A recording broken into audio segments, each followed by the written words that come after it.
Mom, here we Yes. go. I know. Here we go. I know. You have lived an amazing, joy-filled, incredible life. Cole and I are deeply blessed to call you our mother. But let's start at the beginning. When were you born?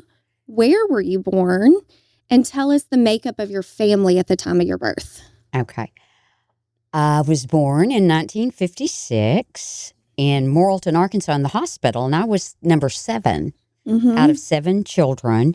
And so by my time, or the time I came along, Mom went to the hospital. Because your older siblings were born. Some of them were Ray, born. Only Ray. The older, Okay, Ray was the only one born at home. At home. Okay. I think that's right. I'm not sure. Annette was born at the hospital? I think, Okay. I think that's right. But yeah, and so Morrilton was the little town from Centerridge. That's where we shopped for groceries. That's where it was a one-street town, and it was so sweet and so quaint. But I was born, 1956. November 5th. November the 5th, 1956. And Dad always told the story because he had a really good friend that his wife was in labor at the same time. Okay. Yeah. I don't know that story. Yeah. And I came right before midnight, and Buddy came right after midnight, and Buddy touches base every year almost. Oh, that's wonderful. Yeah. So Buddy was born on the 6th. But right after midnight. You guys still And stay we in always made a touch? running joke, And Uncle Gerald saw him not long ago, and he sent a message to me. I haven't seen Buddy in a long time. Yeah, that's but special though. Yeah. I love that. So, okay, tell everyone your makeup of your family. It was your mom, Julia Disalvo Paladino, your father, Alexander Paladino, and then list your siblings. Well, and just to back that up just a second, Mom was a Disalvo, and of course, Dad the Paladino. My grandmother on my mom's side was a Rossi, and my grandmother on my dad's side was a Zarlingo, because that was a solid Italian community that had migrated out of New York to St. Louis to Centerridge and to farm. They were farmers. Yeah. And they took advantage of homesteading. And they homesteaded, the government basically. allowed at the time. And which is how we ended up there. Yes, they farmed. Yes, they did. And Rome had planted mission churches throughout the South. And Germany at that time. Yes.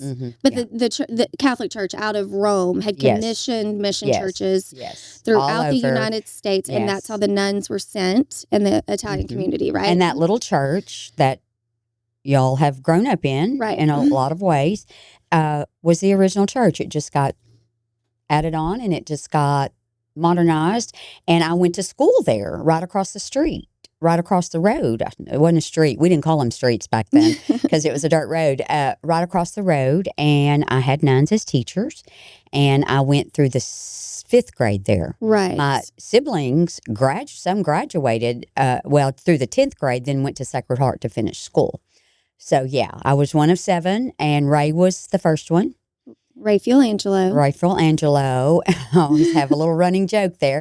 Raphael Angelo, and then Marionette was the second one. Alexander was the third one. Who we affectionately call Uncle Sonny, which is a very popular male Italian nickname. Herbert Joseph was the next one, and then Gerald Richard, then Amelia Paulette, and then Sharon. You could have been Donna. Louise. I could have been Donna. No. That's what Grandma wanted to name you? Or Yes, and if it wouldn't have been for Aunt Nat Cole, I would have been Donna Kay.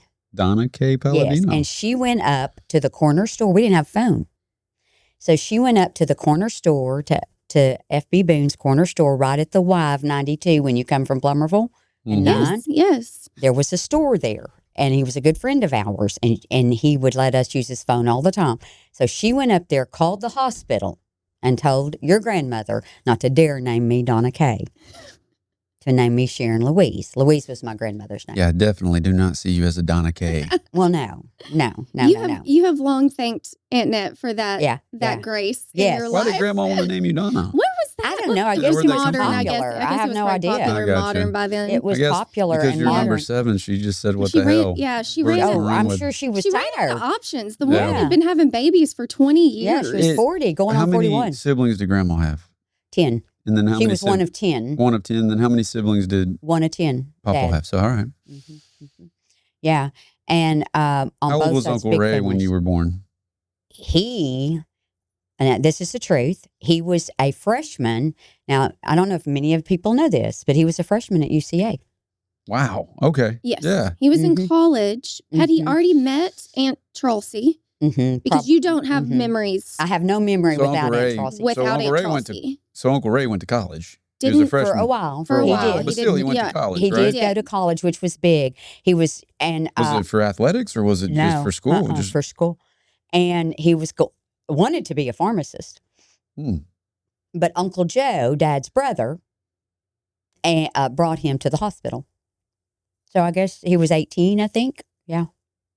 You've always had an affection for him because, well, for a lot of things. Because I can I think I was a historian from the womb because I would sit at the yellow table at the farm with Grandma and I would just pick her brain. I was so fascinated by her life and the way that I think Cole did it too. That they were we all raised. did it. I think that every grandchild. Her story was so unique. She was Papa Ike and her farm. So, but Uncle Ray would come home every day after, in high school, and she would, after she finished all the chores and everybody got settled for the evening, he would teach her what he learned in high school because she never got the chance to go to high school. She only went to the 8th grade. Yes. And I can remember she said, Ray Fuel put me through high school. He taught me every night what he learned that day. But she was a woman of deep curiosity. I mean, she was brilliant, and she had a brilliant mind. And there is but my grandmother did too. Grandma Mary? She did too as well. And to be so uneducated in so many ways, but her mother did, my great-grandmother did, was very, very bright. Yeah. How did Grandma and Grandpa meet? I mean, was it just the community? Just the community, I was born in 84. You were born in 87, so I didn't really get to know Papa. What was Papa like? Papa Ike. Oh, Grandpa, Daddy? Yeah. Oh, Daddy. Ray's favorite line of our dad was he was the biggest little man he ever knew. And he was. He was the biggest little man he ever knew. He was a man of his word. Mother was too. But he stood on his word, and if he shook your hand, you could never get a contract any more binding because he was that true blue, through and through, hard worker. And I'll never forget when your grandfather, and he was a lot of fun.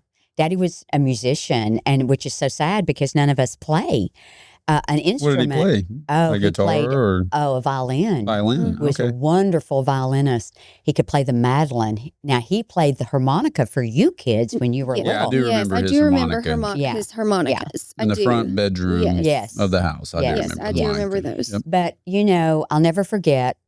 We were all at the hospital when your grandfather got ill. And it was like this big light bulb that came on. And I looked at Uncle Gerald and I said, do you know our father did it right? He did it right. He was so humble. He took care of his family. He took care of his home. And he never aspired to for huge, grandiose things, And he didn't peacock. Like he was happy to. But the kids, the secret to that was he was content. Right. He was a very content man. Yes. He was very content in his soul and in his heart. But he worked very, very hard, as well as our mother did. I don't know how they did it. And I think that is a piece, I don't think I know, is why we are so ingrained in that homestead. It's because that was their legacy. Well, did they live anywhere else other than the They did, yes. home? Yeah, when Rayfield was born at home, but he was born in a house past the cemetery. Yeah. There was a house way back there. Mama hated it. She hated it. And she would always tell you that. But she could go to the mountain and look down and see her mom's house. Because when you were at Grandma's house and you looked up, that was a mountain, and Mom lived on top of that mountain. And they would meet halfway, her Aunt Lo and Aunt Irene would meet halfway and visit and that kind of stuff because she was so homesick for her siblings, because she was so close to them when she got married. But she had Ray in that house. And then the house came available, which was only the living room, dining room, and kitchen. Right. So it was already built. So and then Papa added on to it. Yeah. And Grandpa Angelo owned it. Oh, okay. That was okay. Okay. And so he let Mom and Dad go there. Was the highway there? Like was the dirt? But I mean, it was a dirt road. Yes. But it was a dirt road. So there wasn't a lot of passage. Like there weren't a lot of traffic that way. So to speak, because I mean, in a way, because there was a gin, a cotton gin, in Centerridge, yeah. So people would go to the cotton gin a lot. So there was, so Mother called that civilization because it was busy. Yeah. That was the road that Sonny got ran over on. Uncle Sonny got ran over on. Yeah. I don't know that I know that story. He was 12, I think. Yeah. Yeah. Yeah. And he got ran over by a T-model. That's right. But it burnt him tremendously, and he was in the hospital. Yeah. Yeah. It was bad. And he will always be. So you had the 7 siblings, tons of, too many aunts, uncles, cousins to count, but all in the community. Yes. You went to the church school. You all were in the same little school rooms. I mean, multiple grades. We had 2 rooms, the little room and the big room. And first grade, there was no such thing as kindergarten. First grade through 4th grade maybe, or 5th grade maybe, and 6th through 8th was in the big room. I was in the little room, and then I went to the big room. Basically you and your cousins. I mean. Oh, yeah, there were 2 in my grade. Yeah. Well, there were 3. No, I take that back. There were 3 for the longest time, and then Marilyn, which is still I'm very close to, moved. They moved, and she didn't. And then it was just me and Michael Rossi. Yeah. So in our grade. Got a good picture of Grandpa, but what about Grandma? I mean, growing up with Grandma. Growing up as your mother. I mean, as my mom. You know what, kids? You were number 7, so by that time. I was number 7. She was tired, and I pushed the envelope because, your mom never was afraid to ask or do anything. That my mom or your grandmother would be happy to have told you that, because I just, I just lived each day full. I just did. But I was so blessed. I had such a happy childhood. And you worked hard. I mean, you all worked hard. Yeah. But my childhood, I don't ever remember my childhood being sad. Ever. I only remember my childhood as I was the most blessed child ever. We all 7 were. We had the greatest parents. And their first thing was they loved us. And we never doubted that. We didn't have anything. We didn't have anything. But did you know you didn't have anything? Nope. Didn't know it. Nobody had anything, to be honest. Nobody not around did. You. And not around me. But I did not realize, I really did not, and y'all are going to find this interesting. I did not really realize kind of how things maybe had a little difference until I went to Sacred Heart as a junior in high school. And you said earlier that, did everybody go to Sacred Heart? Uncle Ray didn't. No. But Oh, yes. Uncle Ray did. He was, okay. He was valedictorian at Sacred Heart, absolutely. Oh, okay. I did not know that. Yeah, Annette was, or salutatorian. Paulette was valedictorian. Herbie Joe was salutatorian. And me and Uncle G, well, we went to school. And we But Uncle Sonny went to Nemo. Uncle Sonny wouldn't go. Ball. He wanted to play ball. Yeah. Yeah. At that time, Sacred Heart didn't have ball teams. Okay. Gerald kind of got in on that. Herbie, by his time. Yeah. By his time, Herbie and Gerald, yes. But Grandma was, Grandma was fun. She was fun. Yeah. She, I can remember being a teenager and coming into the house because our house was just a revolving door, kind of like our house was when y'all grew up. Mm-hmm. I never knew who was going to come down those stairs. But, and same way at our house. And, but she was a hard worker. And now she'd be quick to get you. If you got sassy or if you didn't do what you were. And there was one thing you never wanted to be done by my mom was to get grounded because she was relentless. You could forget it. If she grounded you for meant what she said. A week, it was solid. you could go ask 1,000 times. I have a tough time seeing that, though, because I was her grandchild. I know. Oh, no, she could. No, she was strong. She was a very strong woman, very strong. And but she was also very loving and fun. Yeah. I don't know how. And a farm. And a farm. Kids, I'm going to lie to you. I don't know how she did it. And, you know, as y'all well know, Uncle Ray's favorite line was she could make a silk purse out of a sow's ear. Because it's the truth. Yeah. That was his favorite line. And the older he got towards the end of his beautiful life, he would tell you that frequently, you know, because he was right. She could rub 2 pennies together and come out with 3. You know, she was amazing, amazing. But she made your clothes. Tell especially our children, because even though they spend a lot of time at our home place, and they're familiar with its, you know, current state. When Cole and I were even growing up, the farm was still functioning at a bit of a more productive level, but nothing to the extent that you grew up. So explain to, especially our children, how you grew up milking the cows and the cotton and we did when I came along being number 7 and I'll be upfront and honest about it. The tail end, and we all worked hard, but the tail end of us had it a lot easier than the top end. I'm sure. I'm sure life changed over. Life changed, over and the it years. was tough. I mean, farming was hard, and Dad farmed cotton. All that field that behind it, and all that was cotton. Now, I was just a little girl the last that Dad farmed, and the boll weevils had gotten into it. And it was a very, very sad day because it was our year's worth of salary. And they ate every bit of his cotton. And that's when Dad went to work publicly. Was that he went to go work for the state, or he first road construction? Or? Oh no, you'll find this interesting. At first, he went to work for the silo, the Army, the what do you call it? The Corps of Engineers, or no, well, National I don't know if Guard? that's too hard, but we had bases, you know, that housed weapons for the government. Okay, all over. What are they called? I'm blank, kids. I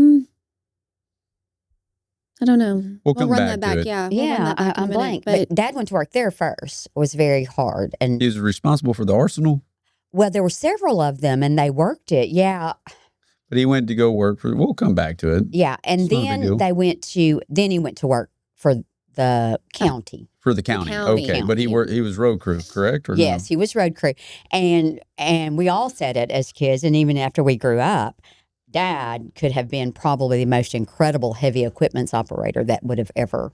He had no training, and he could run those machines like no tomorrow. He could, and was well known all over the county. And I'll never forget, after I got my degree in nursing and started nursing, I nursed in the hospital. And then I went, when Dad and I got married, I went and worked for the state for a couple of years, so our hours would be better. And I did home health.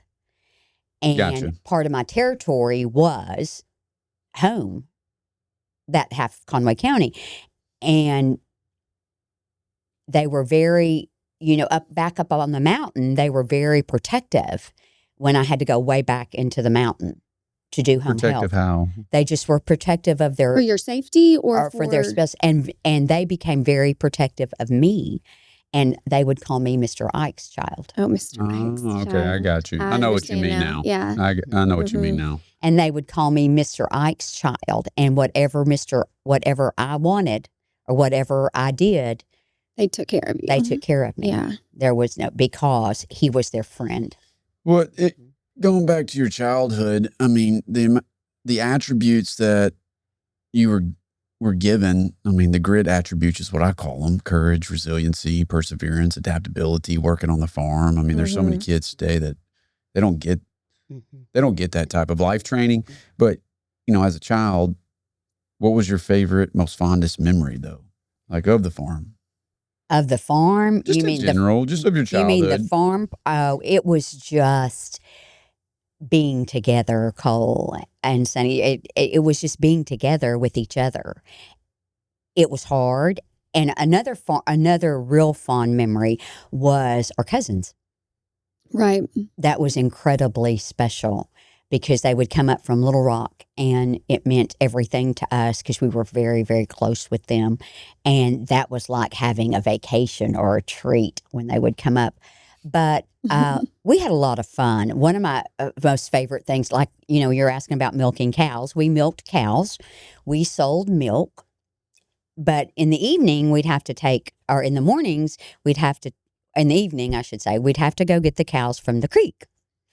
And as y'all well know, y'all been down there many times, you had to walk, and it wasn't just a short walk.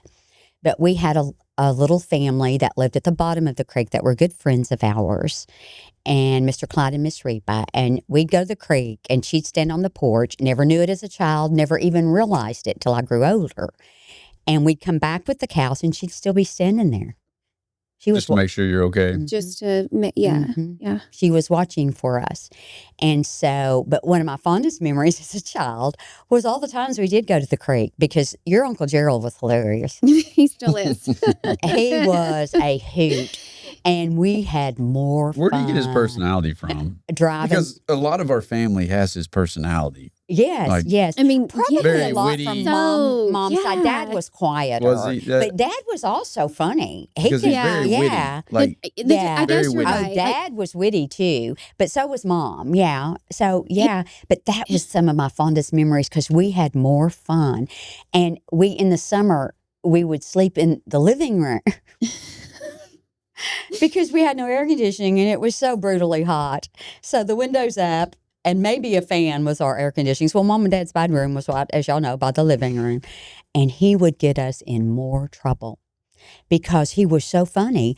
And we'd start laughing. Well, Dad couldn't sleep because we'd get so tickled. But ironically enough, poor old Paulette, Aunt Paulette, he'd holler out our names to hush up, but he'd always holler hers first. And it was usually me and Gerald doing the worst. But yeah, it was just fun being with the family. It was fun being with each other. We had a lot of fun. Yeah. And you three were the closest in age. And so y'all probably did the most together with the milking. Right. Paulette and Gerald actually milked the most, more than I did. And he was great at milking. You always talk about the barn cats and him being able to. No, the barn cat. And even Uncle Herbie and Sonny could do it too. Yeah, they were all great milkers.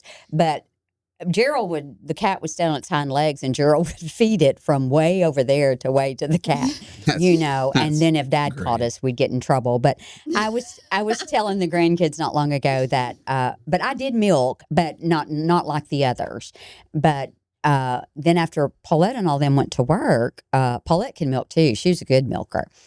And we were almost, not quite, but almost 4 years apart. But Uncle Bruce and them would get so tickled because we stayed in the middle bedroom and we had 2 beds in there, but we slept together. Mm-hmm. We were sisters. Right. Yeah. And he always thought that was so crazy, but we just did. That's what we grew up. We were joined at the hip. When was the barn built? It was always there, Cole, as long as I remember. Yeah, it was always there. And listen, we used to bale hay after we quit farming all that at the top. We baled hay, square bales, and that barn had a loft. And we would flip down the door, and the boys would throw, throw the hay in the loft. Mm-hmm. But after Paulette and them went to work, then Mom and I would milk, and I would run the cows back to the creek and walk the cows back to the creek and come back. And and we sold the milk. We had a milkman. Yes. And we didn't have a lot of milk like Pat Hart and them. They had a dairy, but we would sell it and it would make extra money. We sold our eggs. Yes. So even when Cole and I were children, we still had the chickens. Yes. In the barn and large gardens, apple trees, cherry trees, and the grapevines. Yeah. And then one summer, and I'm not going to lie to you guys, one summer, Mom decided, bless her heart, she tried to make money any way she could. We sold apples. We sold, peaches, whatever we had, grapes. And one summer, she decided to plant cucumbers because the cotton gin had shut down. And so they had started, the pickle plant out of Atkins had started. Oh, okay. Yeah. Had started buying cucumbers. And you could take them to the cotton gin and they'd cull them for you and then pay you for the good ones and throw away the 2 big ones. And so she decided she'd plant cucumbers, and we did that. it was. Was there a ton of them? Or? You know where you stand at the top of Aunt Net's garden, and you look as far as Uncle Sonni, and yeah. Oh, so it produced a lot of cucumbers. I was expecting you to say that. It was just working your ass off. It was miserable picking those cucumbers. And I've said to this day, and your mother. Was that her biggest payday? Was 60, that grandma's biggest payday? I don't even know what she got, but was 68. I'm 68. And I will never say never, but you won't catch me planting a bunch of cucumbers. Gerald either. Or Paulette either. But anyway, so the tail end we kind of, grew up, and the older group really worked hard, though. Mm-hmm. Yeah, we worked hard, but they really worked hard. But we were self-sustaining. We had a self-sustaining farm. Right. A lot of people would not know what we put what up that all entails. Oh, we worked hard. Because everything's outsourced today. You go to the grocery store to pick up all your food. And we put up all our vegetables, and we put up our own, and even you kids did. Right. Yeah. Yes, we spent a lot of time in the summer. You spent a lot of time in the summer. Shucking corn. And the whole 9 yards. Throwing worms on each other, digging potatoes. The whole 9 yards. Yeah, you did. The boys were the worst with the corn. What drove you to become a nurse, Mom? The kids like did. When you... my most favorite book in the whole world, and still is today, and I wish I could find it, but I can't, was Clara Barton. Oh, yeah. Yeah, of course, I don't know with that the Red book. Cross. Yes, she established the Red Cross. That was my most favorite book, and I read it over and over and As over. a child, you learned about her, and that inspired you. I did not know that. Yes. I love that. And that was my inspiration. And then one time, we never had big Christmases, but we had lovely Christmases. We had great Christmases. That was another favorite childhood memory. It was so fun. And it was really just set on tradition. It was a midnight mass. Midnight mass. The Christmas tree. Yeah, trucking out into the woods. And that was another favorite memory. Was going to find our tree. We still do it for the patio. Yeah. But me and Paulette especially, towards the end, and Paulette loved Christmas too, and we'd have to talk the boys into helping us, and after we got older and stuff. But Sissy and I would go and drag in a tree, and they'd get so mad at us because the tree we thought looked little out in the field. Oh, and we'd get it in, and it would go. It could have gone through the roof. Yeah. But that was so fun, so fun. Oh, it was just magical. It was magical. Before we move on from your childhood, I think one thing that our children get to experience still is the tradition of our family making our homemade Italian sausage. We obviously make it the same recipe, but even when Cole and I were still really young and Dad came along, y'all were still slaughtering because you were raised, we It was self-sustaining farm. Right. We were had self-sustaining. dogs. And twice a year, we do it once a year now, but twice a year you guys slaughtered. No. No? You didn't make sausage in the They may have when I was real young, but no, we only did it once a year because of the weather. Because, see, we didn't have walk-in coolers. So the weather had to be just right for us to slaughter, or you would lose it. So Dad was an incredible weatherman and watched the weather very, very closely. And he knew when it was time to slaughter. And one of my watched favorites. The weather how? Now, let me tell you how much the weather has outside changed. And the news. And the news. But we always slaughtered in November because it was brutally cold, if that tells y'all anything. One of my favorite stories about hog killing, as your generation still calls it. We say sausage making, y'all say hog killing. But because y'all didn't just make sausage though growing up. You put up chops and bacon and all everything. You used every piece of the pig. Everything. But one of my favorite stories is when Dad came around, and obviously that was a very foreign concept to him. You want to tell a story of what Uncle Bruce tasked him with? Or was it Uncle Herbie? No, it was Uncle Bruce. They were the low men on the totem pole. It was the low men on the totem pole. These days we call that crew the pot lickers, but back then, back then I was dating your dad, and when I started dating your dad, and we were going to kill hogs, and I'll never Now, forget. did you forewarn him before you brought him up there? I did. I did. Bless his heart. I mean, he was brave. Bless his heart. That's just a Southern thing to say. Yeah, bless his heart. Because he was brave. There is no way he wasn't brave. He was brave to do that. When I look back, I think, whoa. Because we did all the work ourselves. And that was another funny memory, though. And I think Dad tells this one a lot, was when, because, we had to put the hog down before we dipped the hog to take the hair off, before we slaughtered the hog, so on and so forth. And poor old Gerald couldn't hit the broadside of a barn and with the rifle, and Dad had to do it. So your dad always called him the little general, and with one shot, he just laid it out, because Dad was a great hunter, and just a great hunter. But anyway, yes, Uncle Bruce would help take the hair off, do all that stuff, and he put Dad to that too. And Dad was truly white collar, and which is funny. Yeah, for you to say watch that, him do coming from what he came from. Yes, right. yeah. But he really had become truly white collar. As an adult, he had gone into he'd gone into business. Yeah, the business world. And so, but now he wasn't afraid of it. He did it. But I was watching through the window when he was out there, and he would get his hand and he'd go. It was so funny. And Bruce just, how Uncle Bruce laughed, yes. And Paulette and I were sitting watching through the window, and we got so tickled because Dad and Uncle Bruce was Dad's best friend. Yes. Yeah. Yes. He really was. He was Dad's, he became Dad's best friend.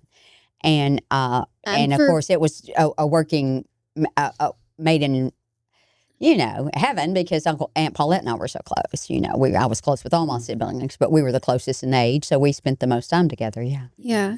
So Uncle Bruce is our Aunt Paulette's first husband, and he tragically passed away in a car accident in October. I'll never forget that day. Yeah, I don't think any of us. It was horrific. It was horrific. I remember. Yeah. I mean, not to spend too much time there, but we can. I mean, it was. It was. That was the first day. I was a third grader. Yeah. The brevity of life hit me as a third grader. Yeah. And I remember, because it was before cell phones, we were going to Bart's birthday party. We're going to Bart's birthday party, and I remember we were in the black Ford truck, red seats, red interior. It was a stick shift, and Dad was driving it as if we were in a NASCAR race. I remember that, and I had an intuition feeling something was wrong. Yeah, something was wrong. As a child, you understand that. But I'll never forget that day, right? But also, at the same time, I look back and I'm like, wow, the amount of support from the community, but the family. I mean, I remember it was incredible. I remember the overwhelming support because, my goodness, it was just such a dark cloud moment. Yeah. For the family, but in particular, Aunt Polly's family. But going back, it goes to show to me the deep roots that were planted before you with the family that came from New York to St. Louis to, of course, Catholic Point. The thread runs deep. And the question I have, you have your rosary beads in your hands. We haven't really touched on faith and the importance of faith for the family. Like since the beginning, since you were born, not just really mass in and of itself. The Catholic faith is deep-rooted. Is very deep-rooted in our family. But I would love to hear from your point, your perspective, growing up in a deeply devout Catholic family, what that was like, and how I would say that your greatest superpower is your relationship with Christ and God. Like, yes, that's my opinion. No doubt. That's my opinion, but it had to honestly start somewhere. Right. It's I'll have to breathe deep here. It's my sustenance. It's always been mine and our sustenance, and my siblings will tell you the same. Dad and Mom were solid, faith-filled individuals. It wasn't just that they had it in them, they lived it. There's a difference. They lived it. They practiced it. And when I go and when I have gone to Medjugorje over my life, adult life, that's what Medjugorje reminds me of, is because it's where faith comes first, and then everything else is built into it. And that's how Mom and Dad lived, and that's how they raised us. So what, quote unquote, I have a lot of friends, and I'm cradle Catholic. I was born and reared in it, and it was what came first. That's what you built your life with. It was the center, and we were the spokes. And it's the sustenance of life. It's the being of what is. Because without it, we are nothing. We are nothing. Truly a guiding light and a source of deep solace in the hard times, deep inspiration in the waiting. Talk to us about your experience going to school with the nuns, and then what it meant to your family and how you got to go to Sacred Heart. I think that that's a powerful thing that our children need to understand, of what your family was willing to do to maintain a faith-filled education for you. That journey was very, very, very special. Going to school with the nuns as a young girl, and you two did as well. Yes. Oh, yeah. We had nuns, yes, Absolutely. when we were younger. But I had them totally. Yes. I had total nuns, Yes. yes. And I will never forget how to spell Arizona as long as I live. Because when I was a young girl in the first or second grade. Excellence was not an option. It was required. It was required. Yes. And I could not spell Arizona, just like Paulette couldn't spell her name. And we finally got in trouble for it. Both of us did. And by crackies, we learned how to spell it because the nuns were going to make you successful. Hook or crook. Right. Yes. We went. Now, back then, I remember Grandma, because she was left-handed, Grandma, Right. and then they made everybody right-handed. Was it the same when you were going to school with them? I'm trying to think. I don't know if we had a lefty, but actually, Mom's uncle made her do that. Oh, okay. I thought that it was the nuns. Mom's uncle made her do that. He was scared that he was helping at school too, wrong. teach, Oh, but I he got thought you. something was wrong. Yeah, because she was a left-hand. She did everything left-hand but right, and she wrote right-handed, and because she was forced to learn. She hated her penmanship with good reason. But but anyway, and it was very special to go to school with them. They made school very fun. They were very hard, but they were very artistic. They were very innovative, and we came up with lots of things. And they were, one day I forgot my lunch. I'll never forget it because we always brought our lunch. And we always usually got to bring leftover breakfast or something like that because Mom, always made enough for us to bring. But one day I must have forgot my lunch. And so Sister took me to their house so I could have a bite of lunch. And she had potato chips. I'll never forget that. And I got to have like 5 or 6 potato chips. And I thought I had gone to heaven. Yeah. But we went to Mass every morning.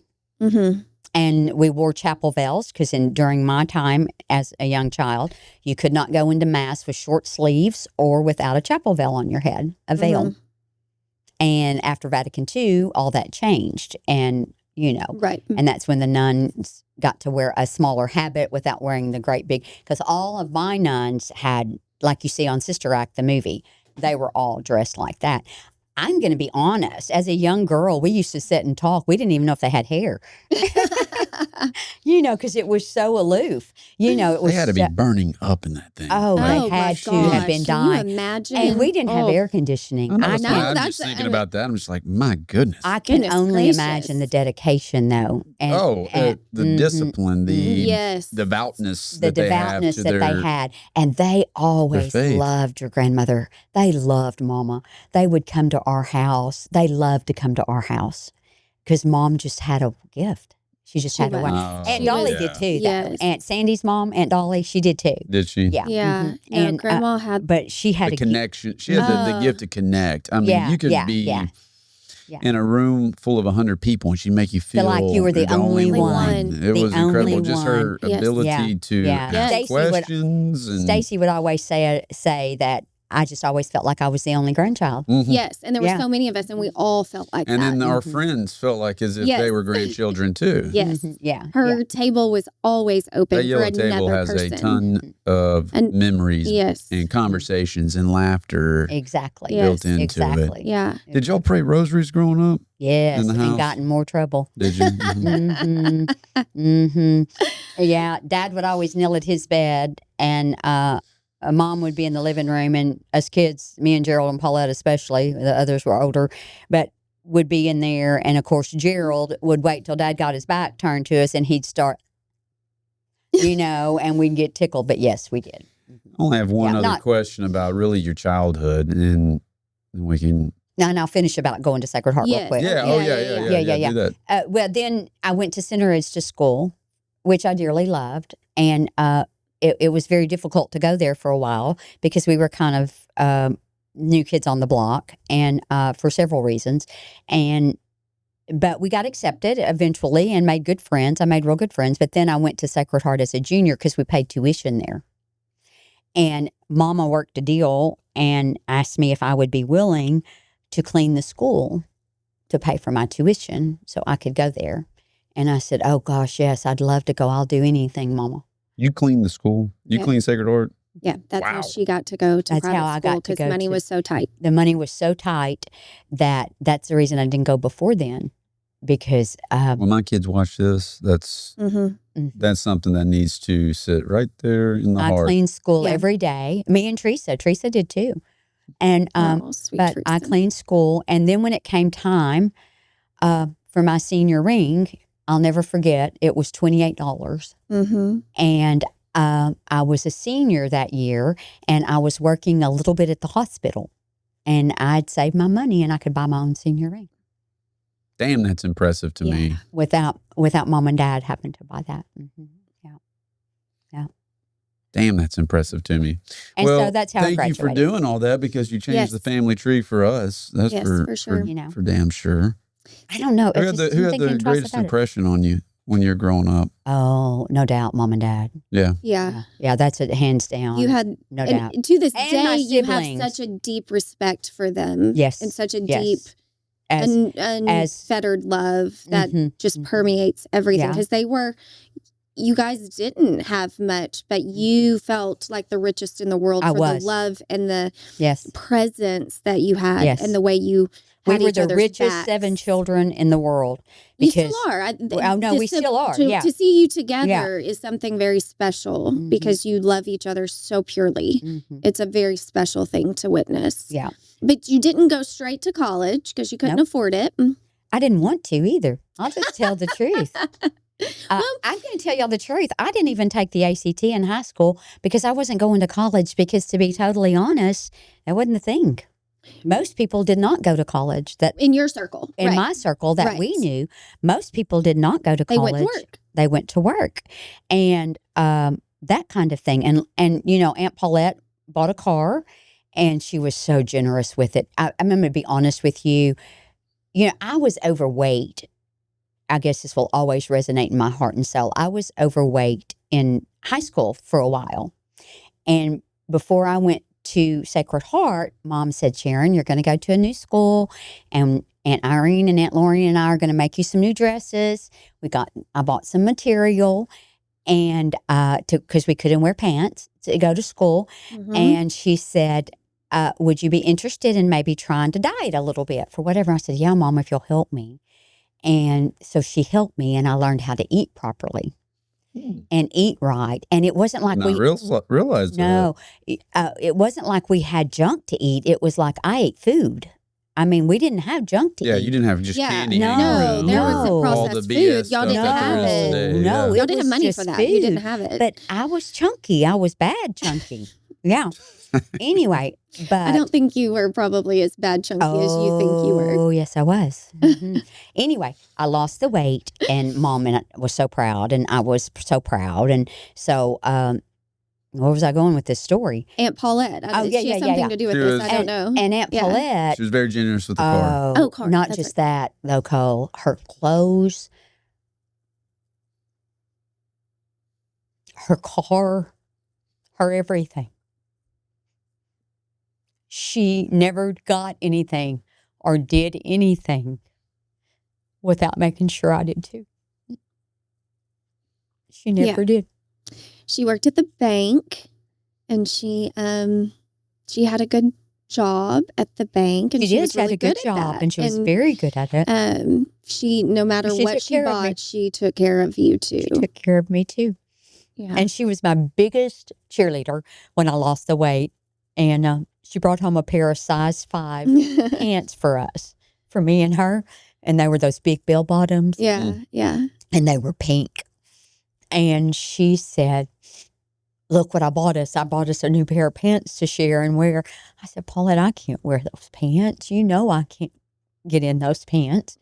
Because if you ever own extra weight as a teenager, always make sure your children are very safe in that arena in life. Yeah. Because that's what you know, when you look in the mirror, you just don't ever see yourself real thin, or you don't whatever, because it means so much to you or what have you. And not that mom and dad they never cared. They were supportive. It made no difference. But just as a teenager, you always want to look like everybody else, you know. But she said, yes, you can. You put them on. And I'll never forget. I put them on that day in the dining room that evening, and they fit. Yeah. Yeah. I'll never forget that. But she had bought them for both of us. For y'all to share. Yeah. I mean, you've shared everything in life. Everything. Yeah. Yeah, everything. And when she started dating Bruce, he was as good to me and us as she was. Yeah. Oh, he was. He was incredible. Yeah, he taught me how to ski. And he was an adrenaline junkie. He was an adrenaline junkie. Mm-hmm. He loved it. And I was kind of right up there with him. So, you know. Do you remember when you first met Uncle Bruce? When Aunt Paulette started dating? Yeah, real well. We were all grown. We were teenagers, yeah. I mean, I was 18 or whatever, yeah. And we were grown. Yeah, I remember.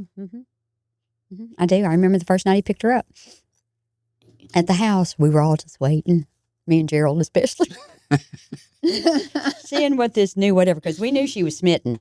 We, you know, she was kind of, but he made her mad, and she broke up with him. Yeah, for a while. Hey, she could be tough. She was, Yeah, she could be tough. Candace likes that story. Yeah, and she gave him the quietus, for a while. But that and y'all raised us as basically siblings. I mean, Cole and I obviously spent our childhood. Well, and speaking of, proud moments or whatever. Her 4 children. I'll always, and you were just little. There's so many proud moments for all of you kids but when you two were little, and that happened to Uncle Bruce, somebody asked you both to do something after school. It was both of you. And y'all got in the car that day, and y'all told me, and I forget who it was, that someone had asked y'all both, and I can't even remember who it was, kids. And that's just to do what, though? To go somewhere. Oh, okay. To go, for ice cream or something. Okay, to go play.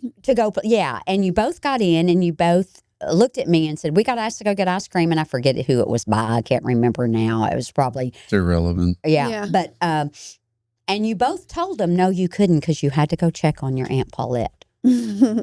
Because that was what y'all had to do, and it was because we were helping take care of them. And y'all were just like 3rd and 1st grade. Yeah. Well, they were, they were that's the truth. Half of our heart. Yeah. And, I mean, Aunt Polly cared for us while you would work shifts. Miss Wanda did a lot too. Yes, Miss Wanda. Oh, absolutely. I remember, not just Miss Wanda, Aunt Polly. Chicken pox. I remember going to her house. Life on Gum Street with you and Dad. One of my favorite moments for me was when we were going to St. John's, and you would come over and bring hospital food. Yes, and I told that story. I thought that was the biggest thing. It was because my mom was coming to spend some time, but we were able to get hamburgers and French fries because St. John's didn't have a cafeteria. You had to bring your own. You had to bring your own lunch. Anyway. So what I would do is take my lunch. I only had 30 minutes, and I would take my lunch so I could feed y'all. Yes. For lunch. Yeah. It's funny. I remember that. Then, of course, always Dad would take us through Burger King and get if Mom was not croissants and hash browns and an orange juice on the way to school. If you were working night shift or or you were out of town, or you were somewhere else, whatever was going on, because Mom cooked a hot breakfast for us every morning. Yeah. But if Dad was in charge, it was 100% of the time. It was Burger King. Burger King. It was Burger King. Like waking up in the mornings with you as our mom was a blessing because we had Gilligan's Island on, and you either made and we had that big old window pane in the house in Russellville. Yeah. And picture window. Thank you. And so lay on the couch. I'm on this couch. Sonny's on the couch.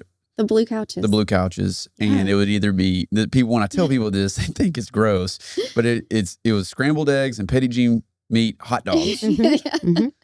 Or it was an Eggo waffle with peanut butter and, of course, syrup on it. Yes. And then I'd watch Gilligan's Island from 6:30. Cream of wheat. Cream of wheat was another one, too. Cream of wheat was always a big one. Yeah. Yes. But, when you and Dad met, I just always, I think about this, whether I'm on a run or just by myself a lot of times, how blessed the two of us are.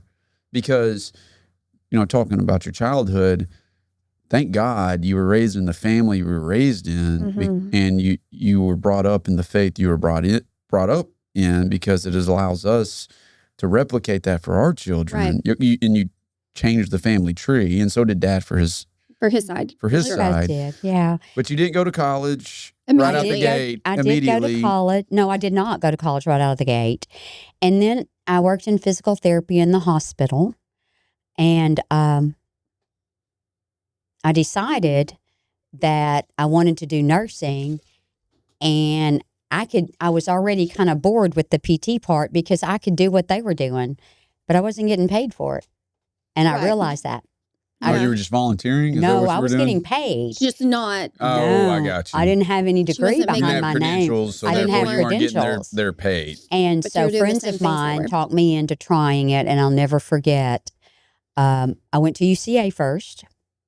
Oh, I didn't. No, I did not know that. I don't think I remembered that. It was SCA at the time. Right. And I went there first. And didn't like it? I hated it. I hated every bit of it. And I didn't take, Why did you hate it? 6 hours. I think, Cole, it wouldn't have mattered where I went first. Yeah, fair. I think that's probably the best way to put it. It wouldn't have mattered where I was because I really didn't want to go. I kind of made myself go. Yeah. Gotcha. And so then I had someone talk me into going to Russellville to Tech to tour, and I did, and I fell in love with it. And so I started at Tech, and I had no absolutely background for college, and only because it was my fault. Not because I wasn't offered the opportunity. When I was in high school, I didn't take chemistry. I didn't take. But you could have. I could have. Yes. I just didn't do it. Yes. I didn't take chemistry. I didn't take. I had to take biology. That was it was mandatory, but I didn't take like economics or anything like that. And so I had a rough road to hoe in college. It was very, very hard academically. You went all 4 years though? You got your bachelor's degree? 5. 5 years? Went 5 years. Did you put yourself through college too, like you did at Sacred Heart? Yes. What'd you do? Well, and Mom and them helped when they could. I'll never forget when I wanted to go to college, I filled out all the paperwork to try to get grant money.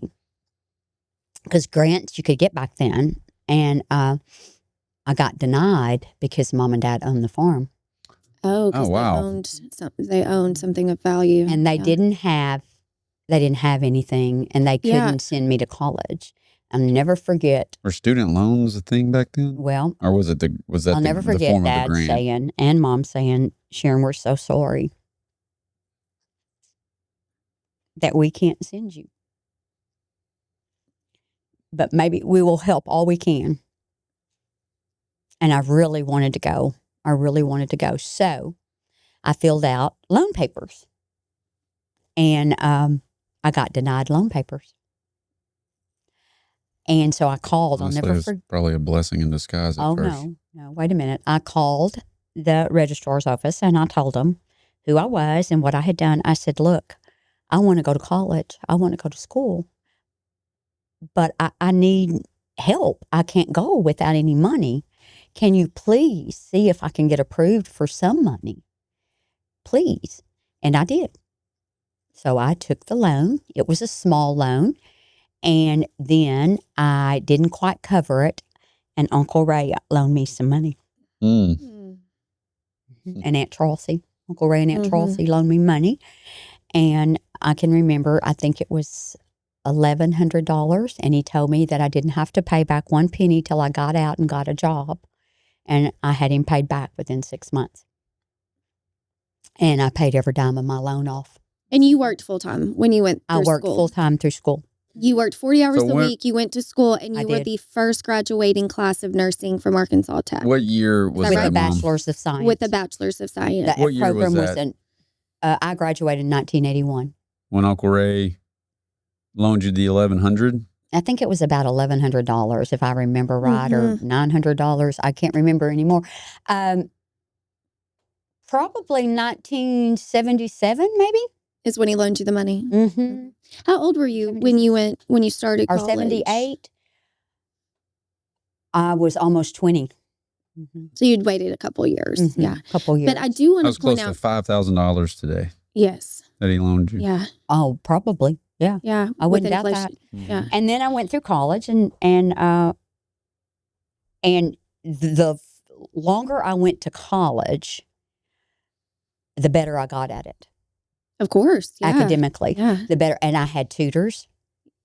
I'll be the first one. And I'm a big advocate of tutors because I had to use them I'll never forget my chemistry professor was riding up there one day and erasing with one hand, and he turned around and looked and he said, "Miss Paladino, you have a frown on your face."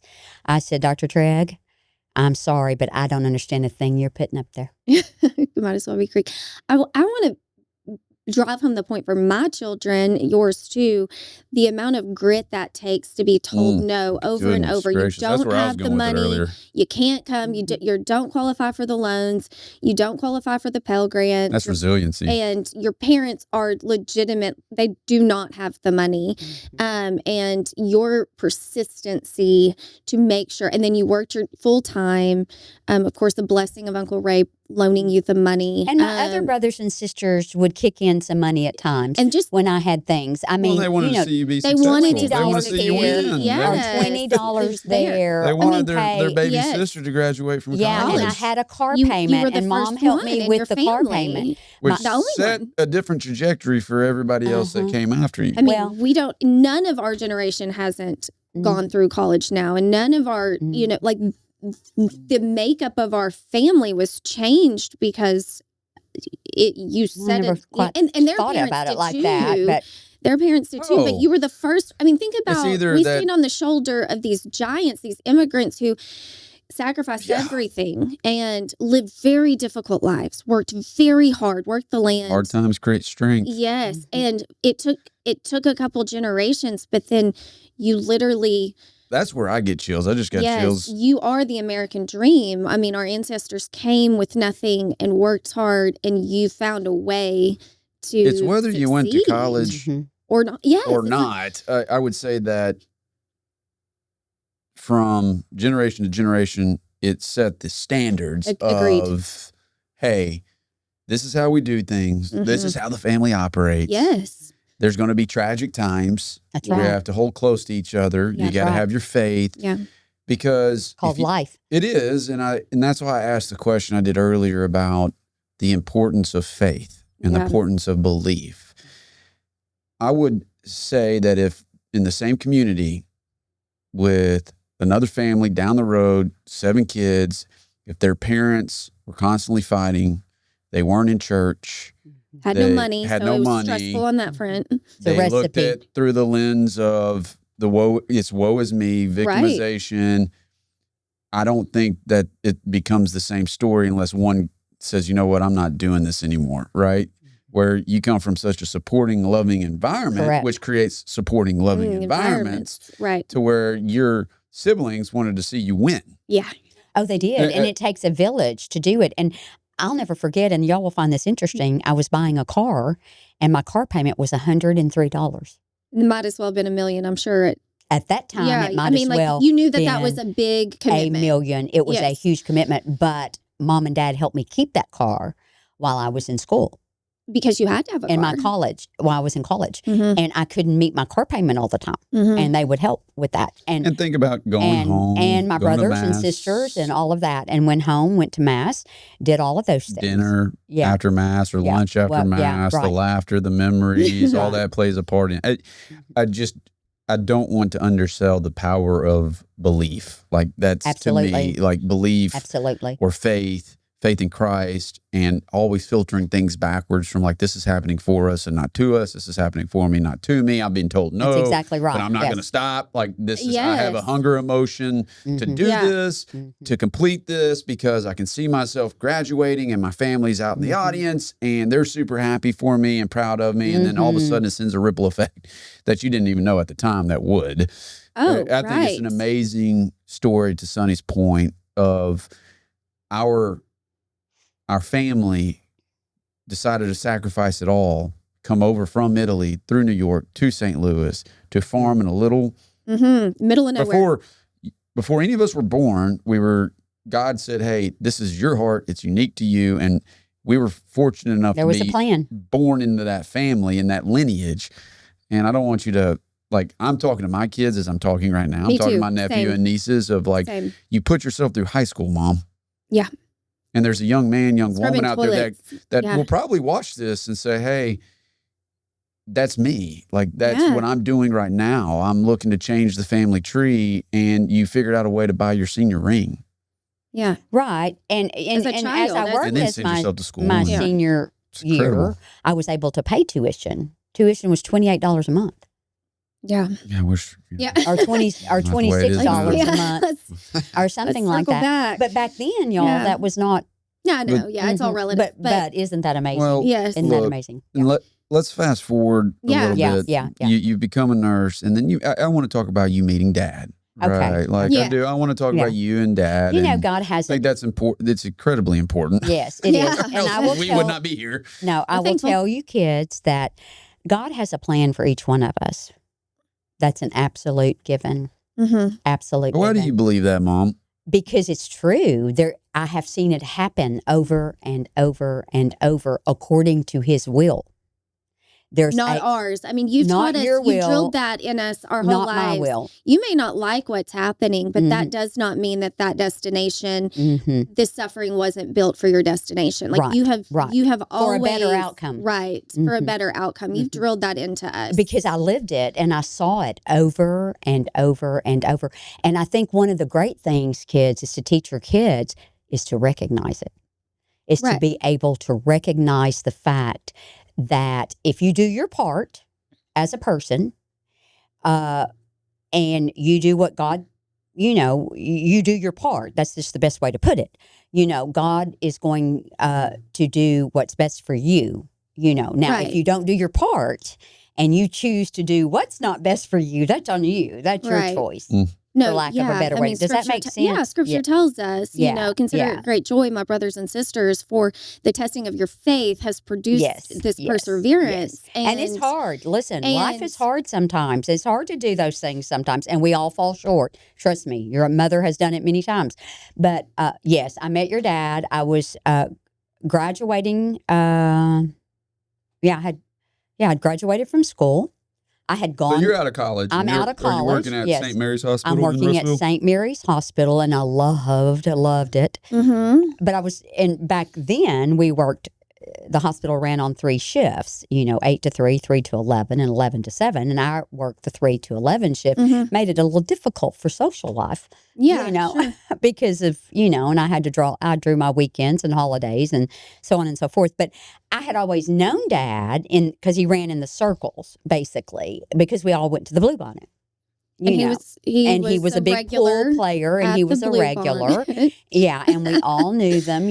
And there was, back when I was younger, like 17 and 18, you always think you have that perfect person that you think that's what you're going to do for the rest of your life. Sure.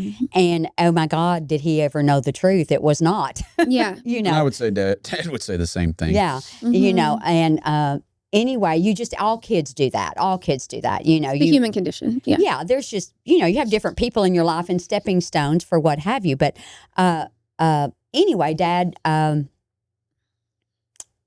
was, in that circle, and I had friends with me, and he actually was really trying to take out my friend at the time and ended up calling me. And What do you mean? Hold on, time out. I was Did just he mean to stubborn call enough. your friend and then Well, accidentally we were called all you? together. No, he called me on okay. purpose, and we were, and he called me on purpose, and I wasn't going to go, and I thought, nah, I don't think I want to do this. I don't Was think I this want at to the go. Halloween party, But that was the first day. It was Mr. over at Dennis and Harrelson's- Ann's. Yeah, Yes. Mr. Harrelson's Was Halloween the party. Halloween party, and we just clicked. It was just automatic. It was just special. It just was, and he had Christy, because we have three. Christy's the oldest, then you, then Sonni Elizabeth, Right? And so she was just a little girl, and but we just kept dating, and then I met her, but we just clicked. Everything clicked, and Was he funny? Was he? Oh yeah. He was a lot of fun. Was he cocky? Yeah. Yeah. So Yes, he was. Was his jeans creased like always? He was meticulous. Yeah. Was he really? Meticulous, but he was also a workout buff. Dad? Oh yeah. Yeah. Yeah. I know he played tennis. and Yeah. He played did a lot of tennis. things. He did a lot I'm of not exercising. saying dad with the question mark, but he was. Yeah, I mean, and we'll Mhm. obviously do this with him as well and record his course. story, because he's got equally as impressive of a childhood agree. and story in a different way, Just a different very path. different path. Mhm. But he would was like he this. was with Mhm. he was with Frito-Lay at He was the with time. Frito-Lay at Y'all the met. time. He was a manager for Frito-Lay, and he had a good job at that era in time. Dad had a real good job, and I was working, and I don't know, we just rocked along, and he took me home, and Christy came in, and we was started. he always at Gum Street on Gum Street? Uh-huh. Was he? Uh-huh. Yeah, He lived with Rick Blake at the time. that's right. A But friend he of owned his. it. He had bought the house. Yeah. Uh-huh. How much did you buy the house for? 30,000? 32. 32. I thought Yeah. so. Someone asked me that the other day. My buddy Scott. He goes, 32,000. "How much was your dad and mom's first house?" I said, Yeah. "I think it was under 32,000." I could Around be wrong. 30, around Yeah. 32. Yeah. It was a sweet house. And it was a sweet house. And but anyway, so we started our life. I mean, we got. Wait, let's I'll be back up for a honest, second, we because got married within a year. Commented about him running the pool tables at the Blue Bond and all that kind of stuff. And You gotta your tell about this. brothers, Yeah, you gotta tell your the story. brothers were a very prominent fixture in the county, Mhm. right? And they had their reputations in the county. Mhm. But Uncle Gerald, being probably the most like fun loving and laid back one, but Mhm. they were playing pool one night, and Dad did not know you in affiliation to them No. at all. No. Uncle Gerald beats Dad at It was pool. very rare. Very rare for Very Dad rare. to lose. Very rare. So Very Landon, rare. when you watch this, your grandfather, yes, was a very, very good pool player. Oh no. Call him Sharks, no. right? Yeah. He was a pool shark. He was a no. pool shark. He He really was. He He really was really was. good, and so that was his reputation. And he went over to sit with his friends, and they said, "What are you doing? Why are you sitting down?" And he said, "That redneck over there beat Exactly. me." Exactly. And Uncle Gerald heard, and it was a very back and forth, so to speak, right? So now tell the story of how he Oh, figures out Dad that came those to are your pick me up. I mean, came to meet the family. yes at Grandma Mary's. He also Or Well, was he came to the house first. Oh, he came to the house. let's also point this out outside of not just the pool, the pool altercation Yes, or just sure, the yes. exchange was they were playing softball too. Oh, that's right, against each other. That's And right. I don't know what position Dad was playing, but basically says Uncle Gerald comes up and he said this guy runs like a 3-legged deer. Yes, Mhm. We'll be able to throw him Throw him out out, at first yeah. from the outfield. So I'm talking just talking trash. Talking trash. Yeah. Yes. and then of So course they had bad blood, Mhm. so to speak. I'll never forget when he walked in the house that night and I saw Uncle Gerald's face. I thought, oh my No. God. I did, because I recognized Gerald's face and I thought, and Gerald will tell you to this day, I could not believe it when he walked through the door. Mm-hmm. Then they I ended would up- have loved They're to- best of friends now. Ended up being best of friends. Yeah, So it was wonderful. again, just because our kids are going to watch this and their kids are going to watch this. A $32,000 house, and I just put it in the 70s. I don't know when Dad actually bought it. Worth today in Russellville, Arkansas, is median sale price of $225,000. Yeah. You know what? And I'll tell y'all this, and I don't mind telling it. We bought it for $32,000. I remember you remodeling it before we remodeled it. I think for like $10,000. Right. And we did a huge job. Uncle Sonny helped me gut it. Yes. And helped me and Dad gut it, and then Aunt Paulette and Mama and everybody helped. Gerald, everybody helped. I remember hanging wallpaper. And then we ended up selling it for not quite twice that much, but just about. Yeah. Yeah. Yeah, that was a different market back then. Of course. And when we went to Conway, when we moved to Conway and I went house shopping, I was just miserable because it was sticker shock. Right. Yeah. Which is But I met Dad and we dated, and like I said, we started establishing the family. Chrissy was 8, and she was 10 when you were born, and then about 12 when you came along. But anyway, we married just about a year later. Yeah, in June. In June, on the 26th. On a very hot day. Very hot day. And started our life together. And Dad was the hit of the block at Halloween because he gave away chips. Right. You know, that was his claim to fame. And then they wanted to move us to Louisiana. Yes. And we went. That's why you stayed in Central Arkansas. Was Cole born at this time, or were you pregnant with Cole when they were trying to move you guys out of state? I think it was like to Lake Charles, Louisiana. I was pregnant, I think. With Cole. Because that's when Dad actually decided to change careers. And then he went into, I think, auto, home, personal lines insurance, I think, from what I remember what Dad was saying. Worked for Hancock for a while. Yeah. Hancock, that's right. I was trying to think of who it was. And it was squeaking by a living. It was pretty tough.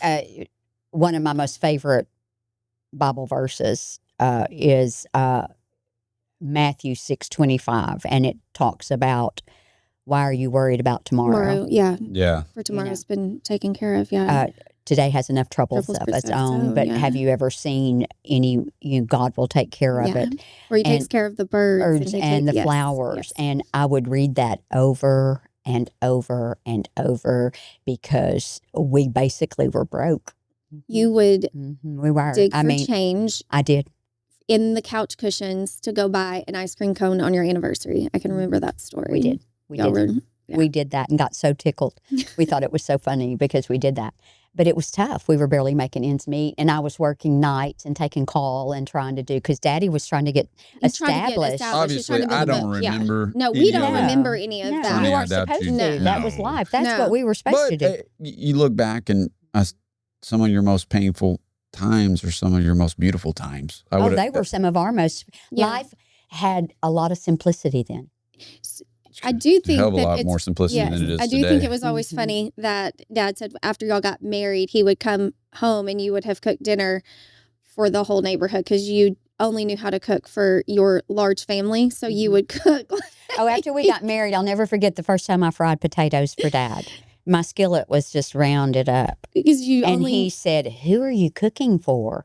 I said, "I don't know. It just doesn't work unless I fry a whole big old skillet. I don't know how to fry a little bitty skillet." But Mom, I was born in 94. I was born in 84. Yes. Right. But did you not have a miscarriage in between myself and Sonni? Yeah. Yeah, I did. Yeah. And then you had trouble after me. Well, with female health, and you had to have. I had to have that. Yeah, because I had partial, big, obviously partial. Yeah, big trouble. But I did have a miscarriage between, and we. When did Cole contract meningitis? Oh, I think that was a rough summer. Chrissy was with us for the summer at the time. I remember that. I was under 2, because right? She would come and spend 6 you knew weeks, how to walk and we developed a relationship. I don't remember any of this. But no, you were not 2. You were 9 months old. I was 9 months old. So did I know how to walk at 9 months? No, but you knew how to crawl, and then you forgot. Then you forgot how to crawl. Was it spinal meningitis? What was it? It was spinal meningitis. And I can remember you had your shots, and I don't know if it came off of that or not. Nobody ever knew. They pulled the lot off just because I was working for the state at the time. And but anyway, I had taken you in, and you had an ear infection. And by that evening, I got home. Dr. Turner, Finley Turner, was our doctor. Yeah. He helped raise you. I remember Dr. Turner. Oh, yeah. He helped raise you kids. And I always said, this is Dr. Turner. We're sending his kids to college. Yeah. But anyway, long story short, I called Aunt Paulette, and I said, Paulette, we got a problem. Cole is really sick. His fever keeps going up, up, up. Well, I was nursing, obviously, at the time, and you had 104.5 fever, and I put you into the sink in the kitchen. And cold water? Well, tepid water. And I about threw you into shock. I can remember, and I realized it. I yanked you out and wrapped you up, and we went on to the emergency room, Was Dad freaking out? Was Dad there? No, we went on. It was that morning because we went on in to see Finley. I called Finley and he said, come on in. And when he saw me carrying you from the hall, he shook his head. He said, Sharon, we're in trouble. And it dawned on me that your soft spot was up to here. His head had swollen so drastically. Yeah, it was so huge. And to this day, I'm just laughing because it was this. A couple of my buddies say I have a big head. It was the scariest thing. The old jughead. We had you in the hospital, and I'll never forget, speaking of faith, Mom had a little cold. Had a cold? A little cold. And so she couldn't come and be with you? She came, oh, Sonny. She did? I just remember the story and she sat on the stairwell. Mm-hmm. She sat for hours. Mm-hmm. On the stairwell because Finley Turner was best friends with the infectious disease guy at Children's Hospital. So he called him. He said, should we med flighting? What should we do? He said, let me mix the medications, Finley, and let me get them to you if you have him stable. And of course, I worked with everybody. Mm-hmm. So if you have him to where we can do that. So that's what we did. We ended up staying there, and they couriered, however you say that, the medication up from Children's Hospital to give you. And I was sitting there that night. It was 2:00 one morning. And I can remember that faith was all I had. And I put my head down in my hands and I said, Dear God, if I have to give him up, then I want you to have him. Because he wasn't mine to begin with. He was yours. And it was like I could hear someone say, it's going to be okay. It's going to be okay. You woke up the next morning and your head had gone down. Your fever had broke. I'll never forget that. But it was a long road after that. You had forgotten to crawl. You stayed sick a lot until we could get you. Get his immune system back up. Get your immune system back up. What was Grandma doing in the stairwell? Was she just praying? Just being there. Yeah. She was praying. And she was just being there. Then, like I said, Chris was with us for the summer, bless her little heart, and she was scared to death. And anyway, Mama would go home with her. Yeah. In the afternoon. Yeah, that makes sense. And Mama would go home with her. Yeah. And so Chris had a, connection there too. Yeah. And y'all bought him some toy. Uncle Sonny would talk about that. And you would lay him in the living room at Grandma's, and Uncle Sonny would try to tell, Now, come on, what buddy, happened you was, could do it. I tell you, a snappy snail. Snappy snail, that's it. Taught you how to crawl again. No, walk. A walk. Because he was late in walking. He wasn't walking. Because he had to relearn I don't to know. crawl. Everything was just delayed, it seemed like, a little bit. And so you were 13 months old, and Uncle Sonny would help work with you too, and you'd get behind Snappy Snail. And when you push Snappy Snail, his head would go up and down, up and down. And you would walk back and forth from the kitchen to the living room. And Daddy and Uncle Sonny and all of us would coax you, until you remember how to walk. We'll get you another Snappy Snail. How about that? Yeah. Anyway, you've come along. You've come a long way, brother. And I'll be honest, you're a walking miracle. Yeah, because no doubt. by all medical purposes, Cole, you really should have been deaf and blind, because that's usually what because of the swelling on the brain. Yeah, that usually was what the outcome, if you survived it, was. Wow. So you were. I'm blessed to be here. Amen. Amen. Amen. I'm blessed to be here. I mean, but it sounds like from 84 to 89, I don't know when Dad actually started for Blue Cross. When you were pregnant with me? I was pregnant with Sonni 87. Elizabeth. And 87. Then you had a miscarriage, which I would imagine. I'd already had the miscarriage after you. The miscarriage came between. Did that feel like a dark cloud? Oh, yeah. Did it? Yeah. That was tough. We always knew. Unfortunately, as we all have, we've friends we always that go knew through my, it. my endeavor was our endeavor, or my endeavor, and Dad was okay with it, was to have 4 children. Really? Mm-hmm. I always wanted. I would have had more if I could have, and but that was what I wanted to do, and we always knew that, and so I did, but I didn't, yeah, and so and then we waited a good while, and they said we could try again, and so there's Sonni Elizabeth, boom, yeah, and I barely hung on to her. Well. Mm-hmm. I'm glad that she's here too. Yeah, exactly. I barely hung on to her. Yeah. Dad got the job at Blue Cross in 87. I was pregnant. How did you meet Mr. Delayed? How did that all come about? Because that's who the job was with. Well, no, we went to Whitaker's. He met us at Whitaker's for interview. That's right. And with Linda. Yeah. And I was huge. I had on a red dress. I'll never forget it. Mm-hmm. Because you came in January, and it was in January, I think, or the beginning of it, yeah. And met with Linda, and that was instant friendship. It was instant friendship. It was just automatic. It was just instant, because she was one of my best friends. Yeah. And of course, Randy was dad's. And Randy was Dad's. Yes, absolutely. Absolutely. And Jeff, Randy and Jeff. Mm-hmm. And that's when he started to work there. Yeah. And then we worked at the office in Russellville for a long time, for several years, and they were going to close it down and offered him the position. We almost went to Fayetteville. Oh, wow. Well, we were going to Fayetteville. And things shifted. I think Mama prayed us out of that. I really do. I'm not going to lie. Well, let's do this. Let's take a quick break. Okay. And then when we come back, then we can kind of pick up when Sonny's born, Dad starts his career at Blue Cross. Okay. You're still obviously working at the hospital, and we can just walk through the 90s, the 2000s, to where we are today. Okay. So let's take a quick break. Okay, we're going to pick up where we left off, and I think it's important because, especially for the grandkids and their kids, around motherhood. Okay.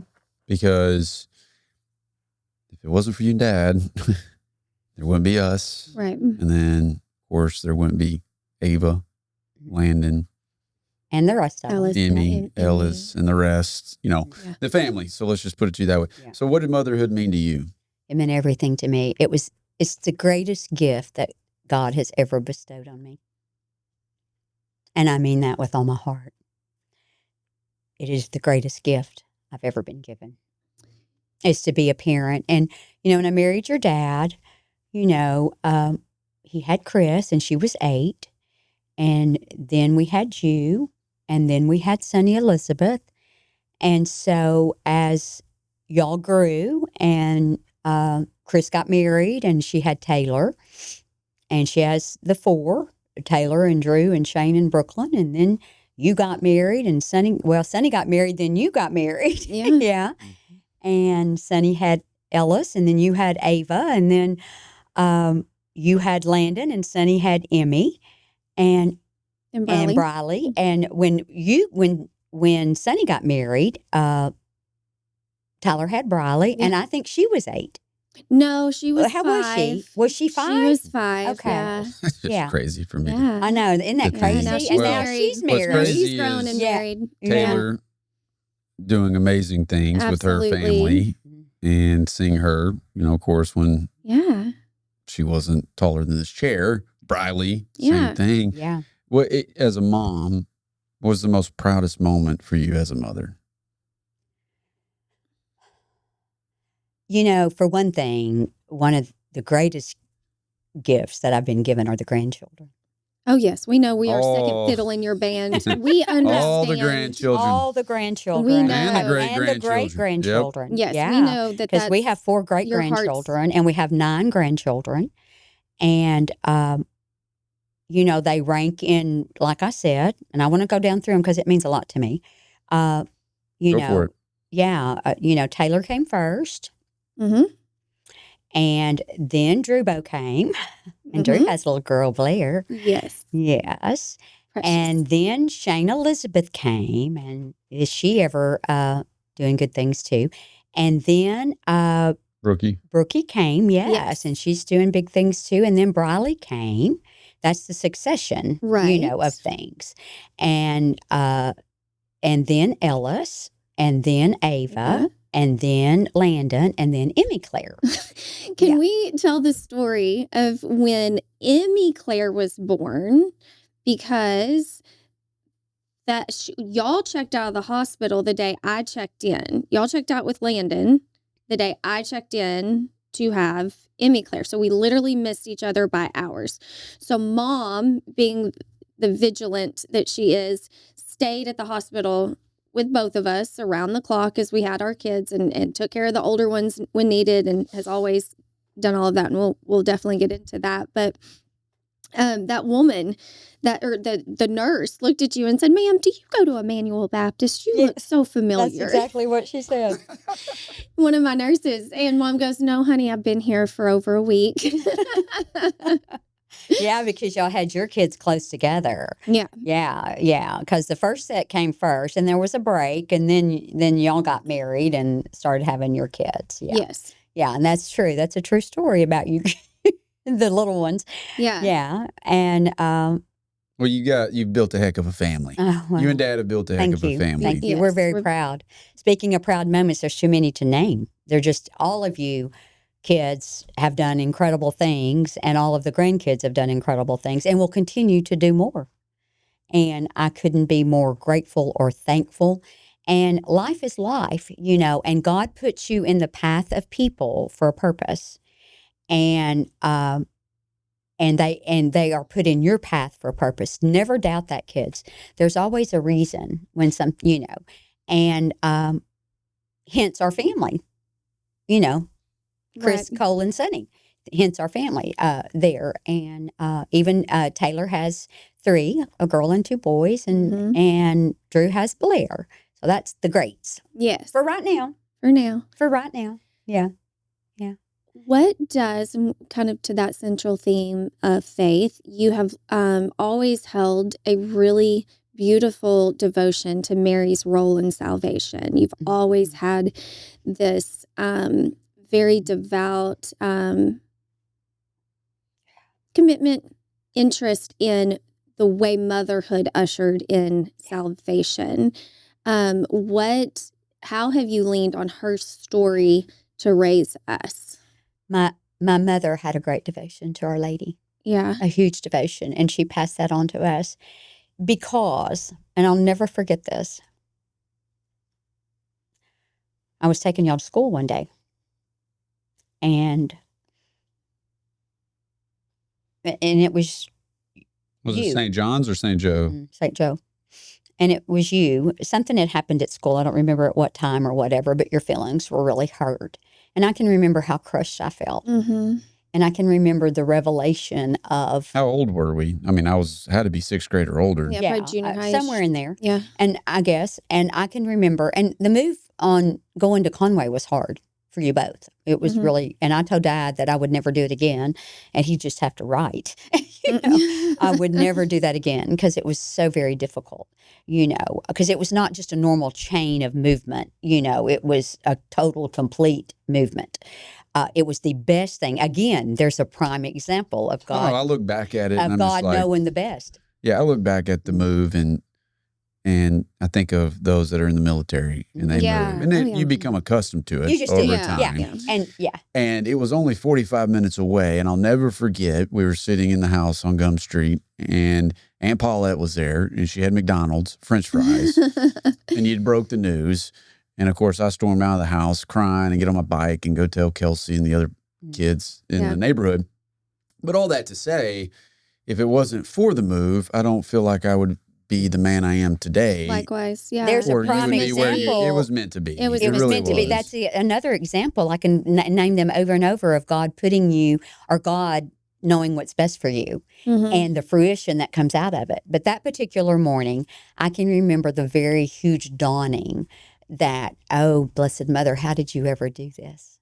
Yeah. How did you ever give up your son and see him hurt and scorned, or see him, sought after in a negative way for any reason? How did you do that? I think as a mother, because as a mother, boy in particular, what an I think incredible story of when you mother become and son. a mother to a son, you see that sacrifice, and you walk, that journey with her. And I know that I didn't always understand it to the depth that I do now as a mother. Exactly. I saw your mission work in Bosnia and Medjugorje and your pilgrimages and your interest in her, the way you put on the conferences and the things like that. I still don't understand it. Fully grasp to be that. totally frank. Yeah. I'll give you an enlightening, just a little one. Just that and I would think the kids that watch this would love to understand that a little bit deeper. To feel, as I've walked deeper into my faith, and I watch and dive deeper into her story of what that role really You're talking about was. Mary's story? Yes. And what that role and that linchpin, that cornerstone she was to the salvation story, and what it took for her to walk that journey, to look at him in Cana and say, it's time. And and him saying, looking at his mother, knowing that his mother was divinely blessed. And she's saying, I'd heard a homily about that at one time, and it hit me like a ton of bricks, that a mother's intuition and a mother's instinct will set the course for your child's journey. And I never took that lightly. I think there's a popular phrase amongst my generation about, your legacy will likely not be anything that you do, but who you raise. And that was it's always, as I became a mother, especially to a son, I saw it in a way that was, and still obviously exploring that relationship, but I saw it in a way that made so much sense to me about why you have always resonated with her walk. I do. She is such an intricate part of my heart, and she's always been there. She's just a loving mother. And when I went to Medjugorje first, you were asking. May I ask, though, why did you go to Medjugorje? Yeah. Because all I remember is when you came back, man, we could pray some rosaries. Yeah. We prayed a lot of rosaries. I got better. Yeah. At it. But we had a conference, and I'll never forget. Conference at St. Joe? I had a conference, and Wayne Wobble was there, and the conference was Medjugorje based, or with Medjugorje speakers. And where's Medjugorje? Bosnia? Bosnia-Herzegovina. Let me tell you a better one. You had an assignment in history to write a paper on a country, and you were assigned Bosnia-Herzegovina. Oh, wow. I don't remember that, but you remember it. I never had even heard of it. I didn't even know it. They were on the hills and embroiled in a civil war. Yeah. And exactly. Former Yugoslavia. Yeah. And anyway, we had this conference, and I'll never forget, I was going in church that afternoon, or at some piece of the conference, and turned around and looked back at the parish center, and I knew immediately I was going. You just had that call. I had that call, inert call that I was going. And I had to jump through hoops to get there. Literally jump through hoops to get there. Were you the only one from Conway that went? On that particular one, yes. That particular one I was. And this is the thing. I was washing dishes one night, and Dad came in, and he said, Sharon, please tell me you're not going to that place that's been in a civil war. I just kept washing dishes. And I thought, because it was on what drew you there, Mom? It was the tail end of it. She did. I firmly believe that. Yeah. I could close my eyes and see her going like this. Do you think that, I don't know, we haven't got into the cancer journey yet. Do you think that going to Medjugorje when you did has played out? Absolutely. With it was part of my journey. It was my stepping stones. Knowing you have firm faith that when you went to Medjugorje, down the road, down this path that's not a 4-lane highway, that it was preparing you for the fight. The fight that was brought to your doorstep. Absolutely. And it's all in God's time. Well, I think it's important to unpack your experience over. Yeah, well, and I'm going to tell you, when I went that first trip, it was big because I left home. You went twice, right? I left home 3 kids, and basically, and Mom filled in as she would. No, I went 5 times. You went 5 times? I've been 5 times. How did I miss that? Yeah, I've been 5 times. And anyway, but I went and I didn't know it was 5. I thought it was it was 5 times. Wow. And I knew I was supposed to go 5 times. I knew that too. Right. That I would be there for 5 times. And that's exactly how it played out, or worked, not played out, but how it worked out. And I had a 5-hour layover in Dallas, and I was traveling alone. And I thought, dear Lord, and Gerald, Uncle G was not happy about it. No. And I had, Dad wasn't thrilled either, but Uncle G really wasn't happy about it. But anyway, I had 5 hours, and I can remember praying, dear Lord, please show me that I'm supposed to get on this international flight out of Dallas and that I'm supposed to go, and so I went up to the desk. They called me up to the desk, something to do. We were checking in or something, a seat signing, and it was 5:00 in the evening already. And she looked at me and she said, I have something I'm supposed to show you. I want to show you this. Well, one of the calling cards of Our Lady is a rose. She loves roses. And that's one of her calling cards. She likes to send roses in your midst if you'll recognize them. And anyway, she said, look what I got today.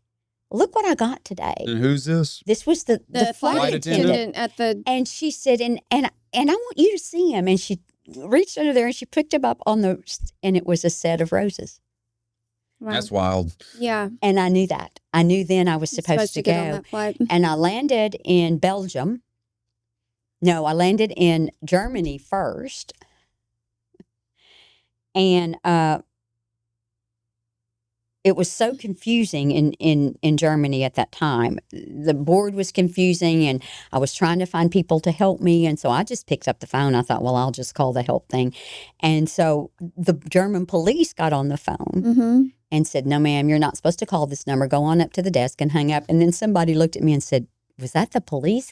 It was another traveler that finally could speak English. And I said, yes. And they said, oh, my God, you're lucky they didn't show up.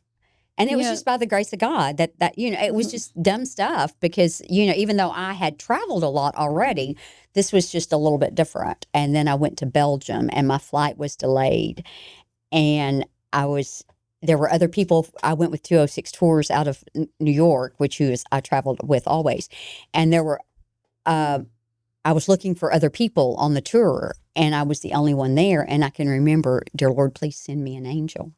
It's 2:00. I'm going to arrive at Bosnia-Herzegovina at 3:00 in the morning.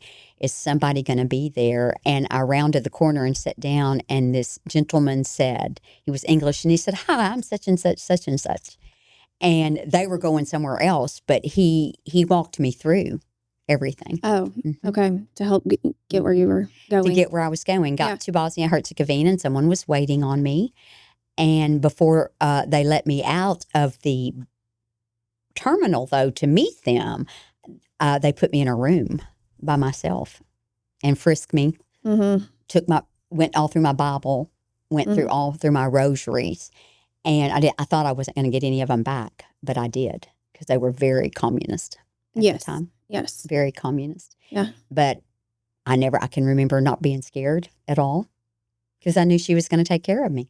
Yeah. She brought me there, so she was going to take care of me, and she doesn't bring you on a pilgrimage unless she's going to make sure you're taken care of.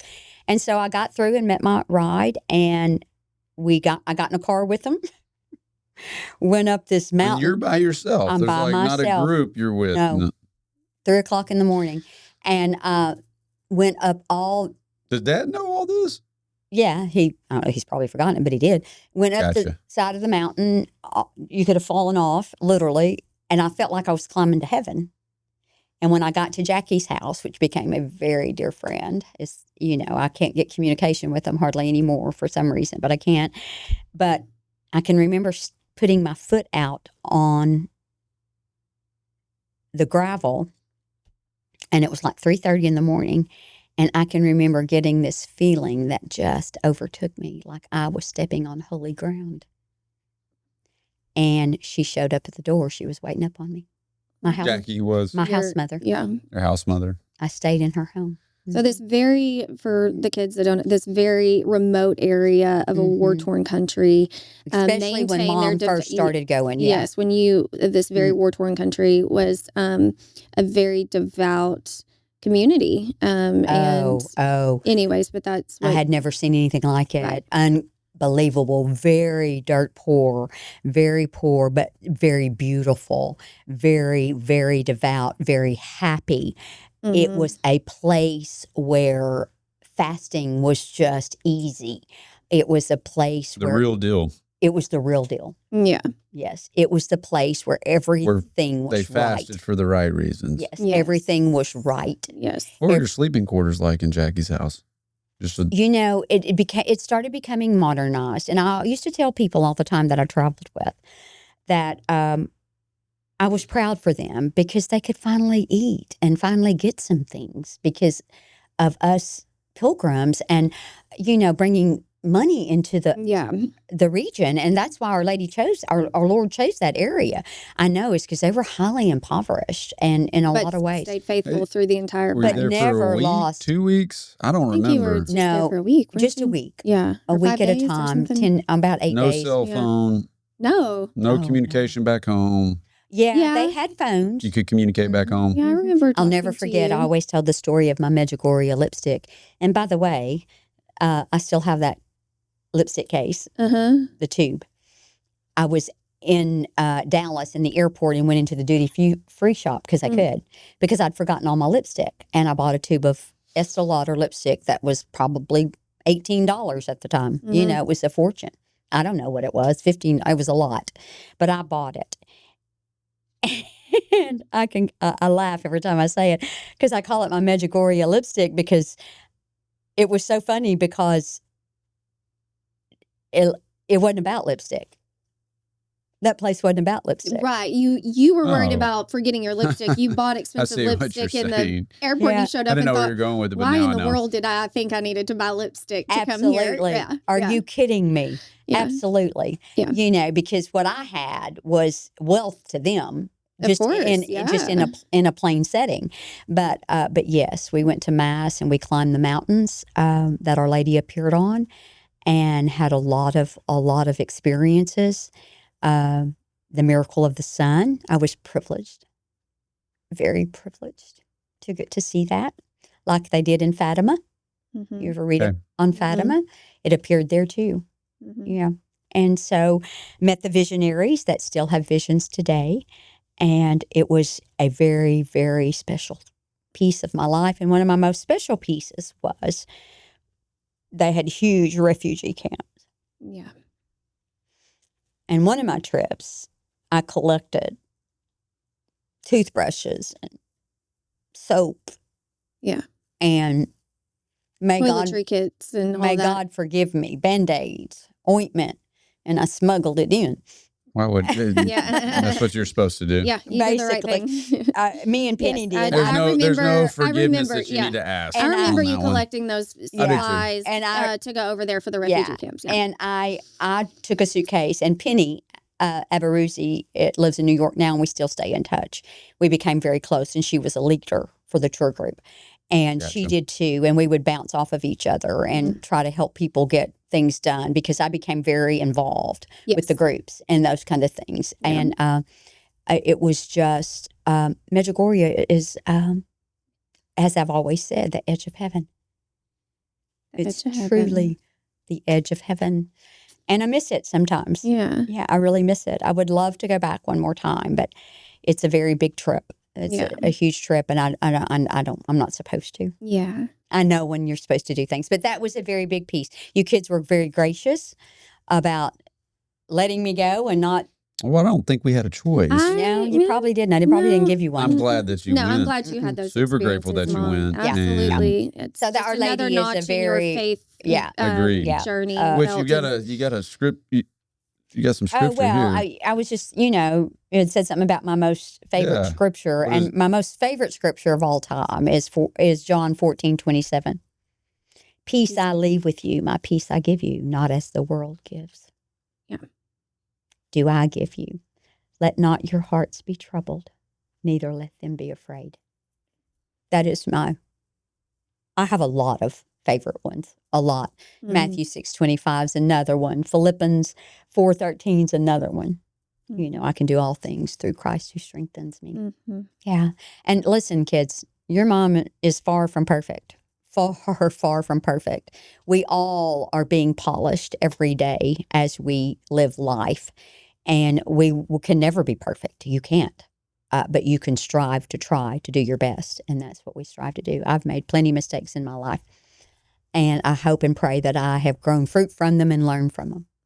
And that's what he wants you to do, is never forget to ask him for forgiveness for the times you failed, and to make you aware of the times when you're starting to fail again, so you can stop yourself and think, oh gosh, give me strength. I shouldn't be doing that. That's not the way to think. That's not the way to act, those kind of things. That's some of the biggest advice I can give everybody, even as parents, for all of you to raise your children, that and truth and honesty, that, it takes a lifetime to build character and a moment to destroy it. Yeah. No truer statement than that. Yeah. No and, doubt. one of Mom's favorite lines was, Sharon, two wrongs never make a right. Oh, well, we've heard that a time or two, haven't we? I heard it a bunch. We'll get to that, because I do want on record your many, many sayings. Oh, if I can recall them. Those just come out. I know. They do. They just come out. I think some of my favorites in life. Oh, Liz, for the kids and anyone else who ends up watching this, Mom has rarely called me anything but Sonni Elizabeth or Liz. And if she only calls me Sonni, I know I'm in trouble.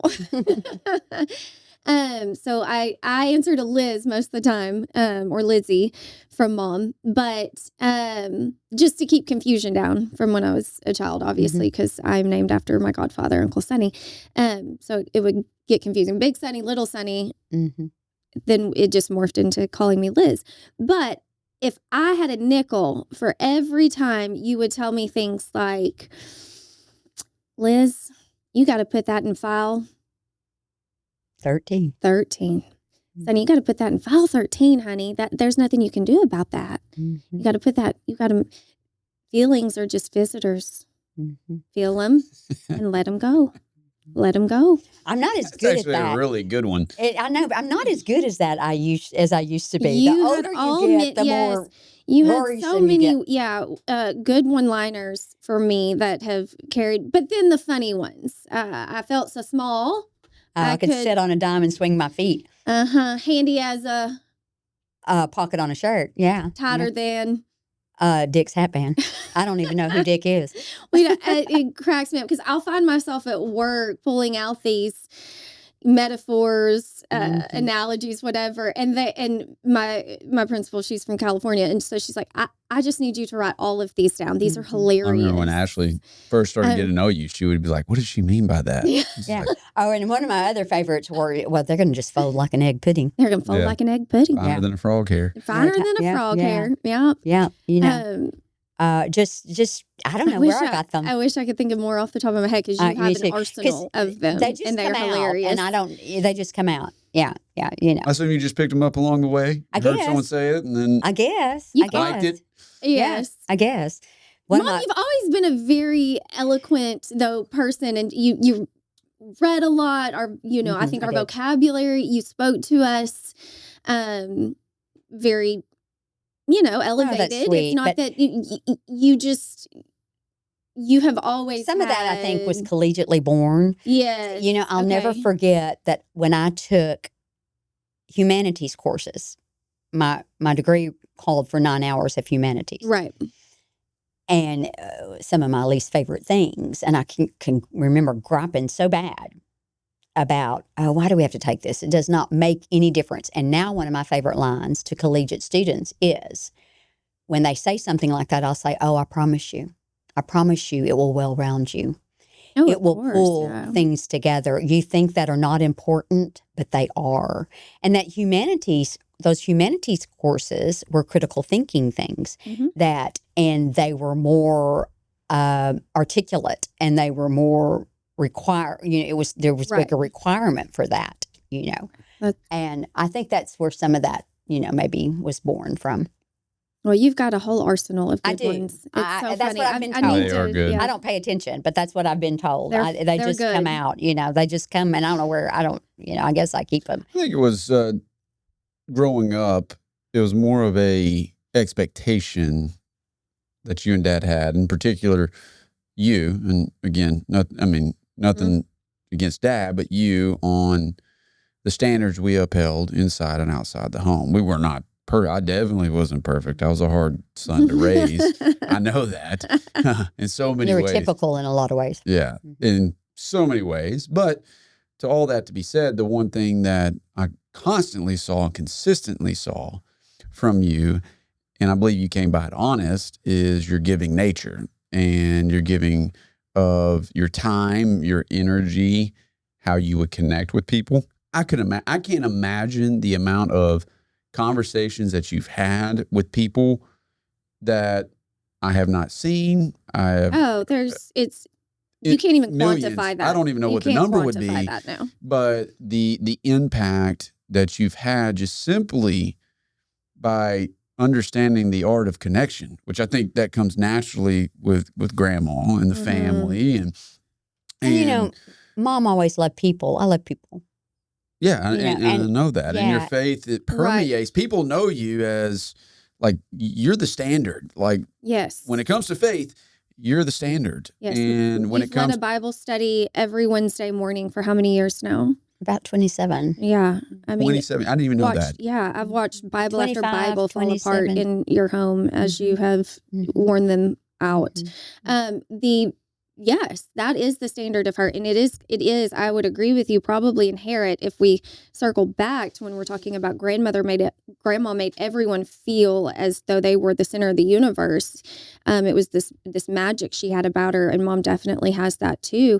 People, it was special. The amount of, you have ministered to more people than we will ever know. Better word to use, minister. You have ministered, and you have been the safe place for how many people come to tell me, say, in my darkest moments of life, my hardest moments of life, my most joyful moments, you're the person they think of to call. I mean, the nieces, the nephews, the cousins, the siblings, the church community. Well, I just go back to what we were talking about with Uncle Bruce and Uncle Herbie and the tragedies that strike every family. And what I've remembered more than anything, and I think it just continues to go back to your faith, which makes me stronger in my faith and my relationship with God and Christ and Mary, and me having a better understanding of why Mary is so important to you. I think it's very important for the grandkids to understand. Yeah.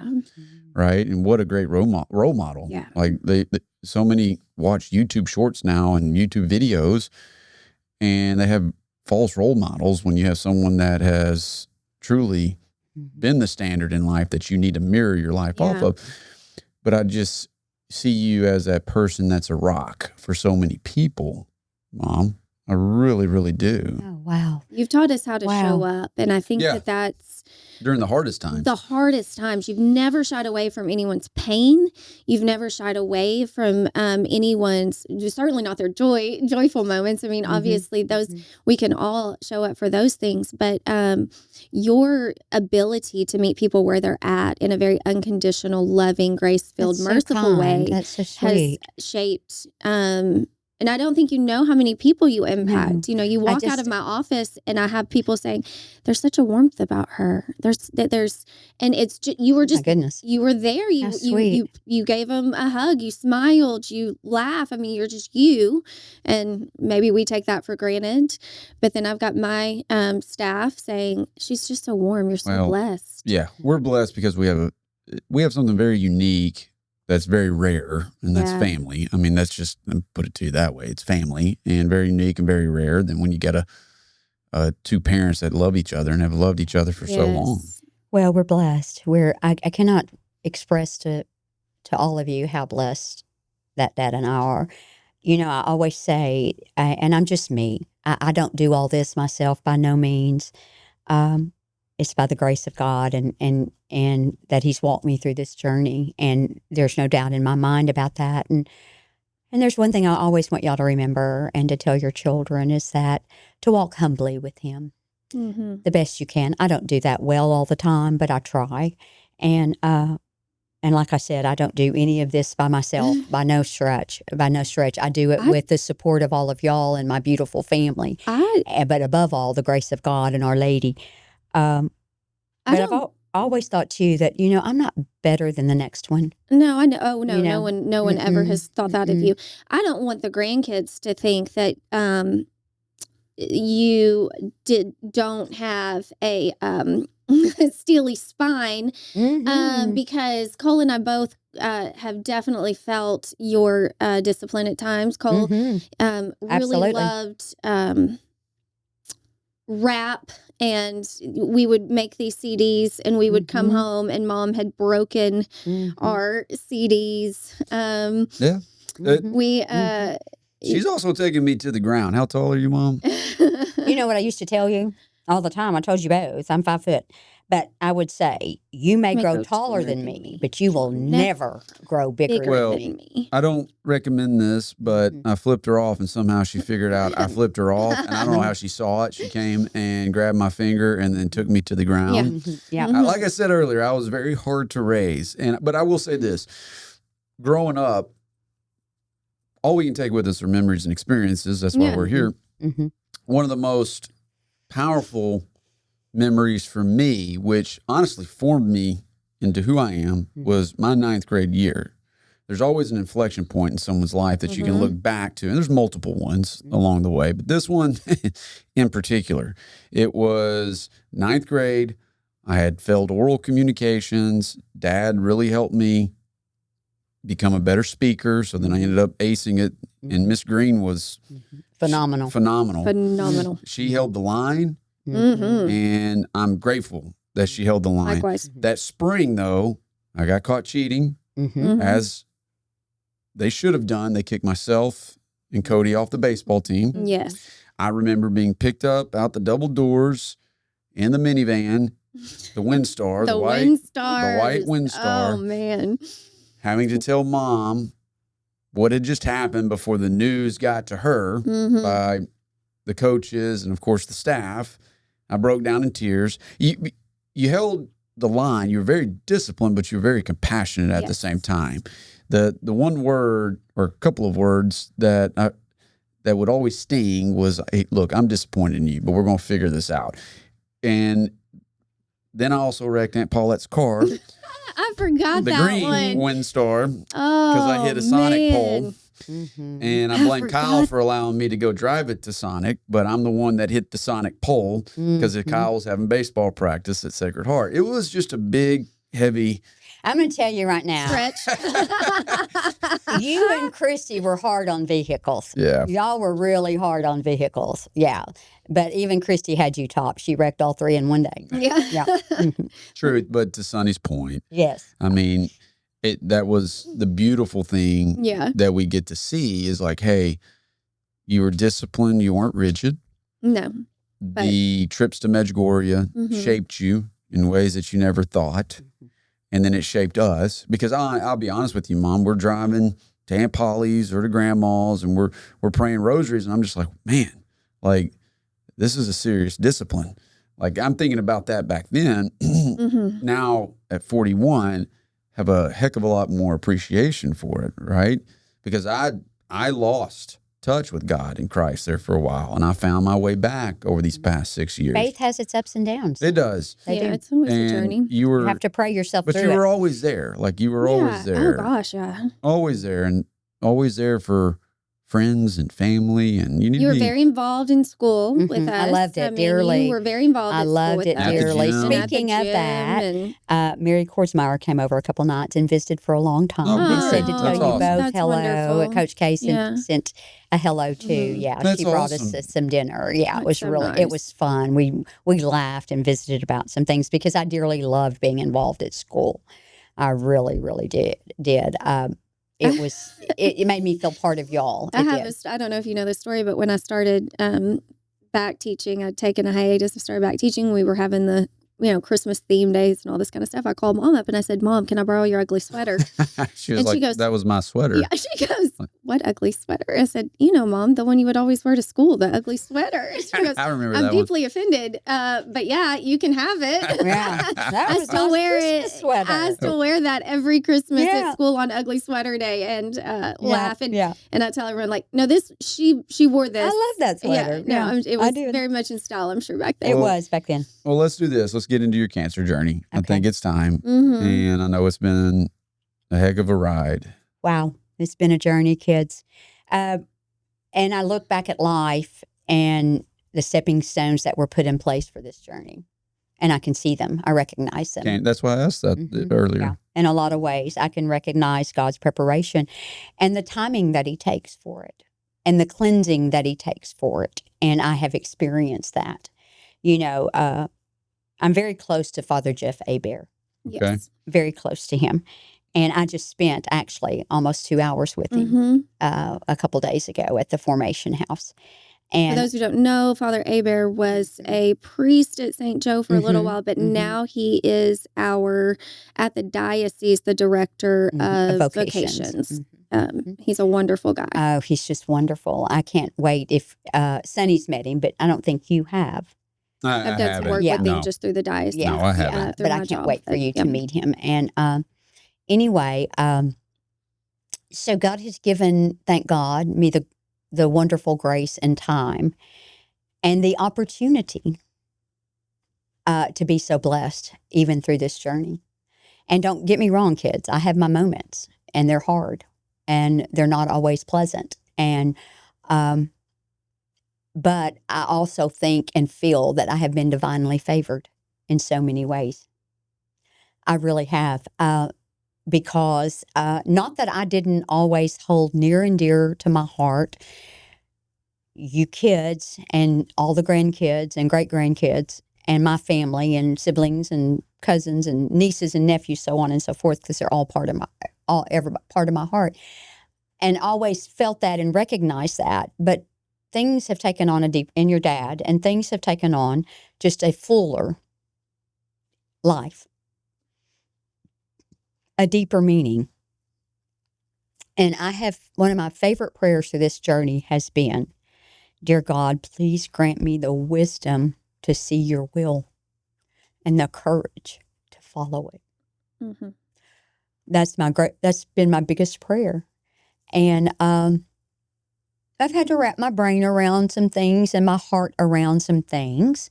But it has definitely been a journey, and it has been a fight. And one that I have been very happy to do, very happy to fight. And things are changing. God has a reason and God has a purpose. And I know that. And so now I'm trying to navigate those waters. And for a lot of reasons, one of the favorite questions you kids always want to, are you scared, Mom? No. But I am sad because you're sad. Or my grandkids are sad. That makes me sad. But God knows that. Our Lady knows that. All the angels and saints know that. So they'll shore me up. I know that. But it's been a journey. I've learned a lot through it, a whole lot of patience, of perseverance, of a gift, a true gift that I haven't been distraught. I think that's one of the... You have not. That's one of the biggest gifts. One of the most impressive... I have been thankful for. Oh, Cole, things I've ever watched in my life. It is the most impressive thing that I've ever watched in my life. You are so kind to say that, son. But trust me, I have my moments. I'm not always... Have you cried behind closed doors? Sure, I've cried. Have you been mad? Sure. Yeah. You have your moments. Now, my anger is... because we don't see that different mad. This is a different mad. Dad's thing right now is that your dad is mad, and I get that and understand that. Yeah, and I hold space for that, and I respect that. And he has to have his space. But he's mad because he doesn't understand why me. Mm-hmm. I've never asked that. I really don't feel mad about that. I'm not mad at God. I'm not. I don't feel mad about it. What I do. When he says that, why me, you mean like. Why me? Why you? Why I got you. I got not you. why himself, but why is this happening to my wife? And your mindset has always been, if not me, then who? Yeah. I said, it's going to be someone, and we all are going to have something, honey. Yeah. We're all going to get something. I've never been mad at God. I really haven't. I thank God for that I have not. I've tried to. Honestly, I think that's why you beat the odds the way you beat them. I really do. But have I been, I don't know what you want to call it. I don't know if you even call it mad. I don't know. I've always done my life as, and one of my favorite lines is, kids, is you got to turn your head around. Yes, you say that a lot. Yeah, you got to turn your head around because this is what I got to do right now, or this is what I need to do right now. Yeah. I need to get these things taken care of, and so on and so forth, and that kind of thing. I think if I have a big frustration right now, it's that I don't feel like, just popping and you know what I'm saying, and that's a big frustration for me. I'm trying to navigate that right now to a certain degree, but that's okay. That's just part of the process type thing. But yeah. Or along the way, Mom, like what has really helped you stay grounded, stay centered? I know that your faith, obviously, first and foremost, your family, the my grandkids. You've had a purpose, so many 3 people, kids and all the grandkids. Yep. Yeah, so many people who have been dealt the cards that you've been dealt, and will be dealt the cards that you've been dealt, don't respond that way. Like for me, when I look at you, I gain strength. And I know that you tell us that you're not scared and you're sad because we're sad. And that's I should say, I think everybody's scared, Cole, to be totally honest. Mom, that's the human side of things. How you've approached it to me has been one with grace, but one with deep courage. In the face of adversity. So kind, son. Well, no, I mean, But where does the tenacity come from? What do you think of when you're sitting in that? Like, this is a part of your legacy. Emo chair and you're fighting tooth and nail. What are you thinking of? I'm thinking of it has to get done. Mm-hmm. And you know what? You pull up your bootstraps and you get it done. Mm-hmm. And that's kind of where Mom has always come from. Right. We've got to figure it out. We've got to figure it out. You have to figure it out. It's what I've been given, so I can either wallow in it or I can gain fruit from it.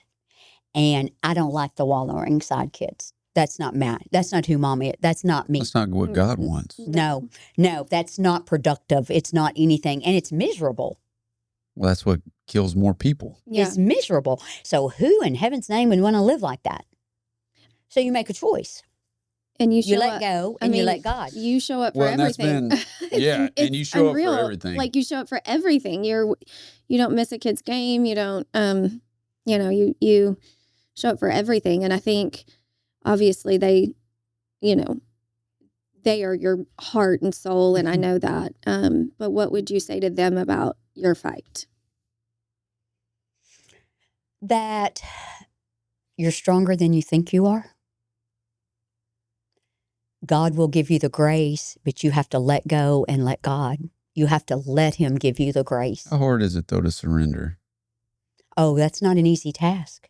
Because my favorite line, one of your mom's favorite lines, and I say it at Bible study all the time, and they'll tell you I do, that I'll just drive this car, and I'll drive it, and I'll just fight the fight, and I'll just try to circumvent it and try to change it and change the map and the way I want it to go and the way I think it should turn out. And oh my goodness. And then it dawns on me. What are you doing? You're trying to control this and fix this, and you can't. You need to ask God first, and I'll hand it over. And this incredible peace will come over you. I'll let Him drive for a while. And then I'll catch myself and I'll take back the wheel. And it just makes me so mad when I do that. It makes me so mad when I recognize I'm doing it all over again. Ask Dad. I can fret over some stuff. And the older I've gotten, the harder that has gotten. And I think some of that comes with age. Yeah. But I would tell my grandchildren, all my grandchildren, you need to let go and you need to let God. You need to dig deep.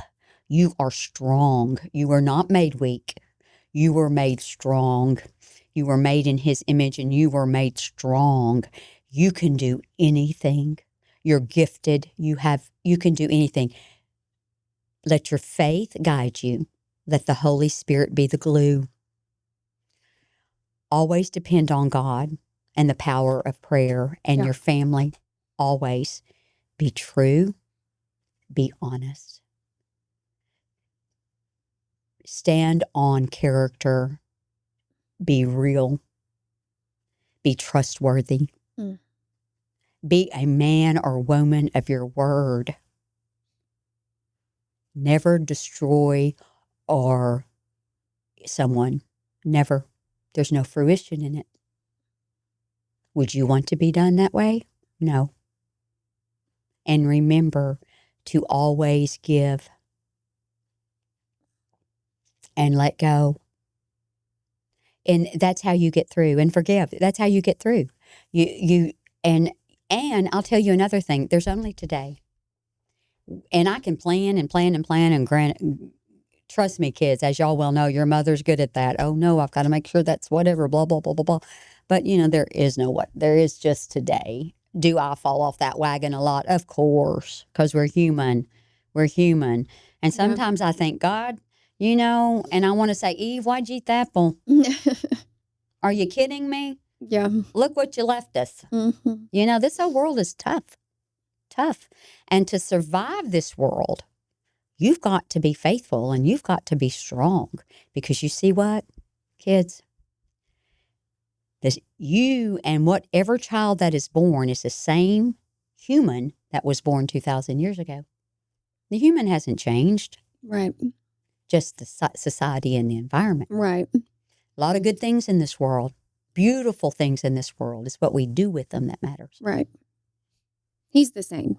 Yesterday, today, and tomorrow. He's always the same. Yeah. And he's given us a lot of great things to use as tools and gifts. It's what you do with them that matters. Whether you use them for good or whether you don't. No doubt. Mm-hmm.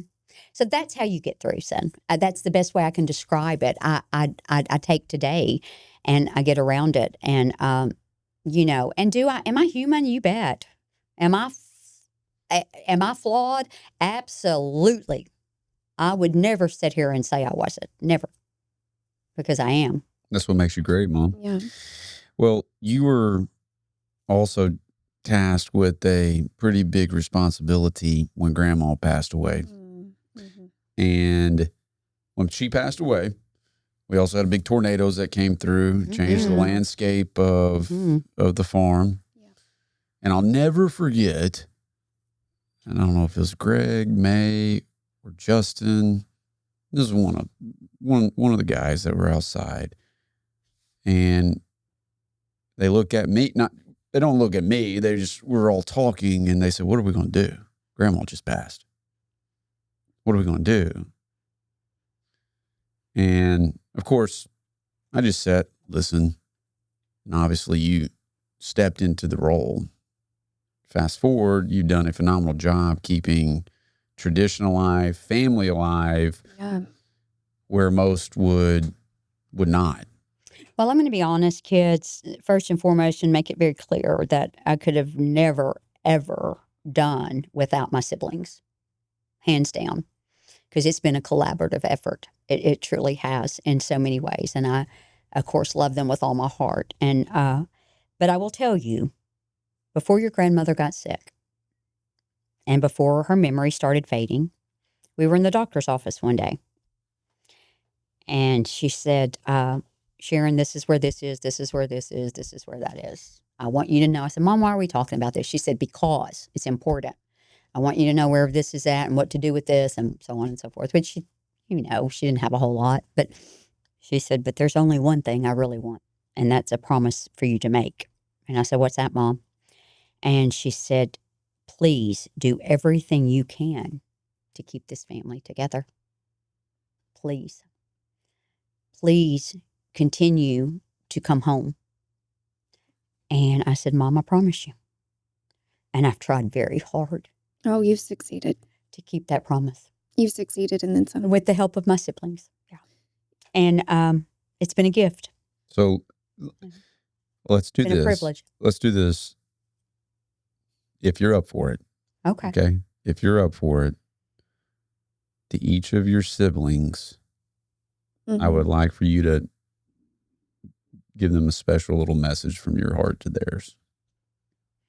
If you're up for it, if not, it's not a big deal. No, that's easy. I mean, by name. Well, Uncle Ray's in heaven. Uncle Herbie's in heaven. Ray, but you can still speak to them. Ray was the oldest. My biggest brother. My oldest brother. My big brother. One of the best big brothers you could have, buddy. And you know that. But Ray was my sounding board. Ray was my one that always, even after Mom died, I would say, Ray, what do you know, and he was my go-to in so many ways. He was incredible. And his love was unending. So, Bubba, I know you're in heaven, and I know you will always love all of us and watch after us. Help me get my toe in the door. So, Annette is now Nettie, you're kind of the matriarch. You're the oldest. Look right there, Mom. And I love you.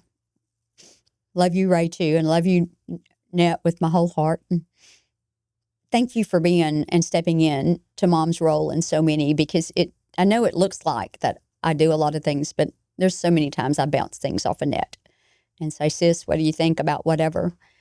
She was a great big sister. Carried me on her hip. I love you, sis. I do. Bubba Sonni.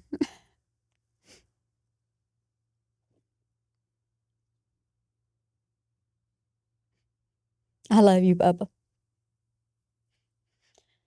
We've done a lot together over the years, and you've always been there to help me with things on the farm and all those things. And we've always worked it through, hadn't we? I love you with my whole heart, too. With all my heart. Herbie, I thought my heart would come in too when we lost you. You know, I was with you, Bubba, that day on Monday, and before we lost you on Wednesday, basically. And you kind of knew what you didn't know, didn't you, Bub? Because you said, Sharon, please make sure you watch after my bunch. You were always that gentle soul. Always that concrete. I don't think you ever sassed Mom and Dad. You were probably the only one that didn't. I know you didn't. We can't make that claim to fame. But I love you with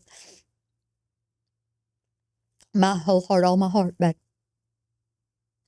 oh, gee. I love you, buddy.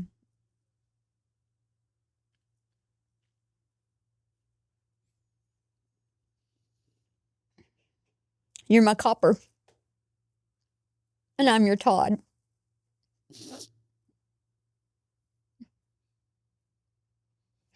Thank you for always making my heart laugh. I love you with my whole heart, all my heart.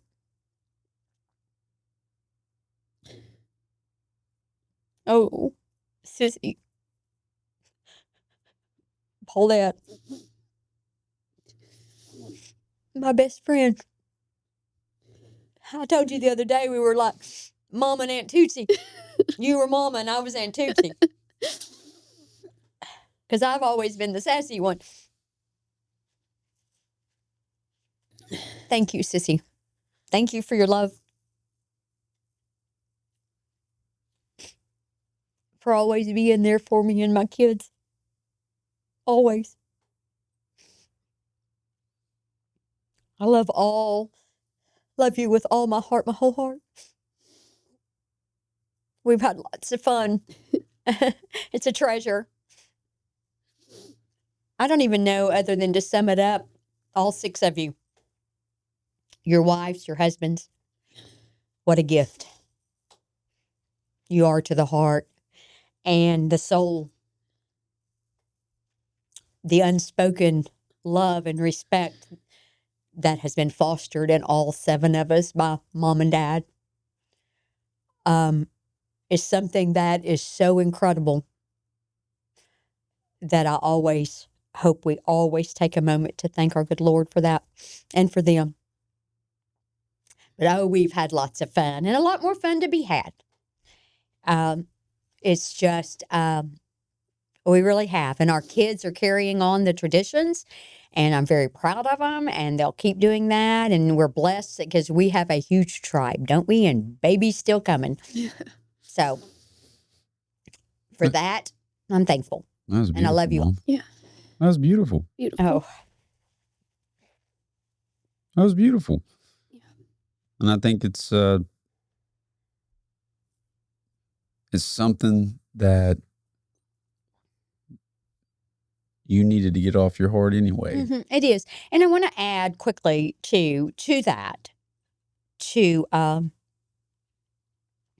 Robert, and to Charlesy would be the first one, which I've never had don't have a memory in my life without Charlesy. And Robert, almost close with that.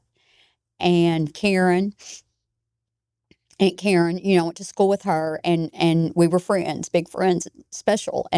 And Sharon and Bruce and Bucky, they were all gifts. And Aunt Mary Nell, yeah, I'm getting there, yeah. And I was going to save that to last because, we lost her back in December, and so it's left a hole.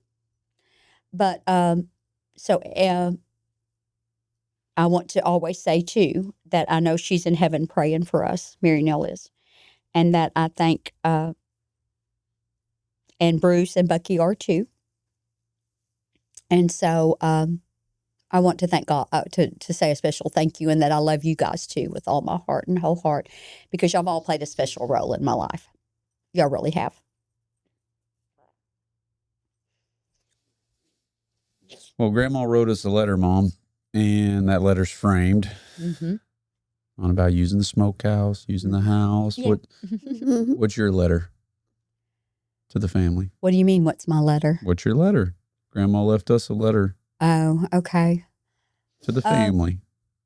My letter for the family is this. And I kind of speak to it every time we say prayers before holidays and that kind of thing. But it's, be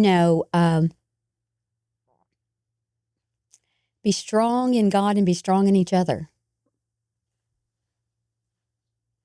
And Mother wrote this in her letter, and I resonated. Love each other through thick, and love each other through thin.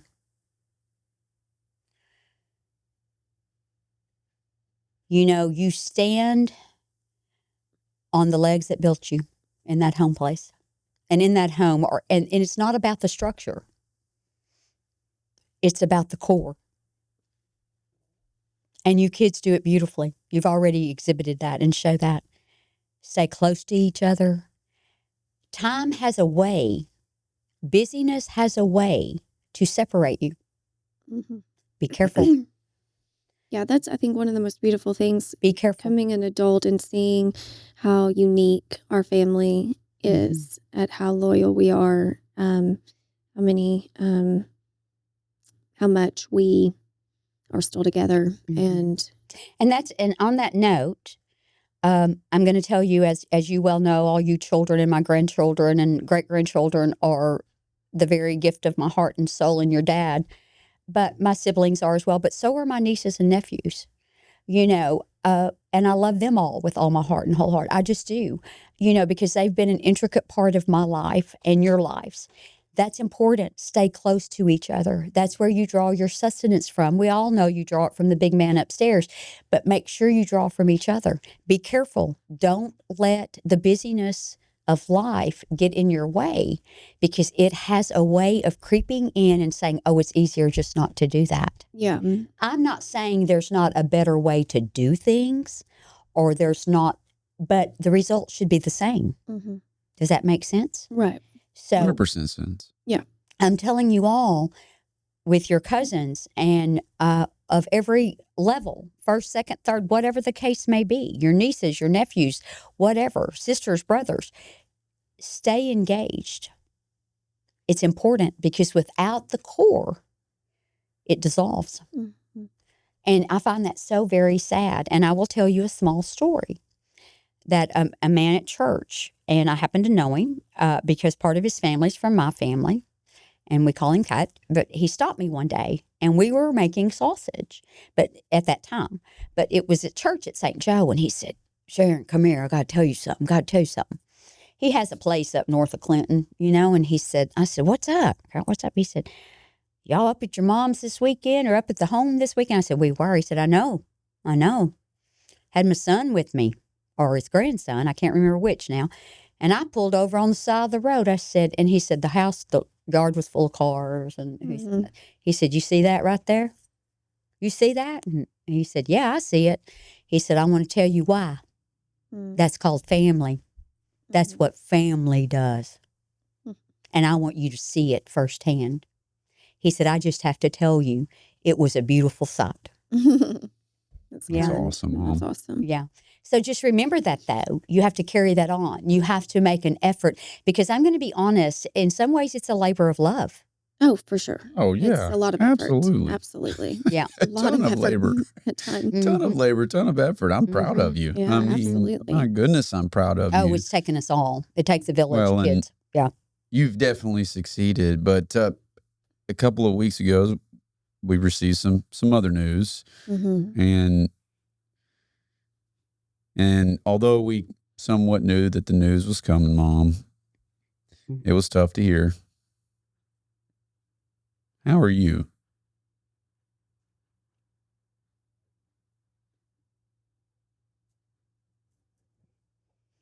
I'm okay.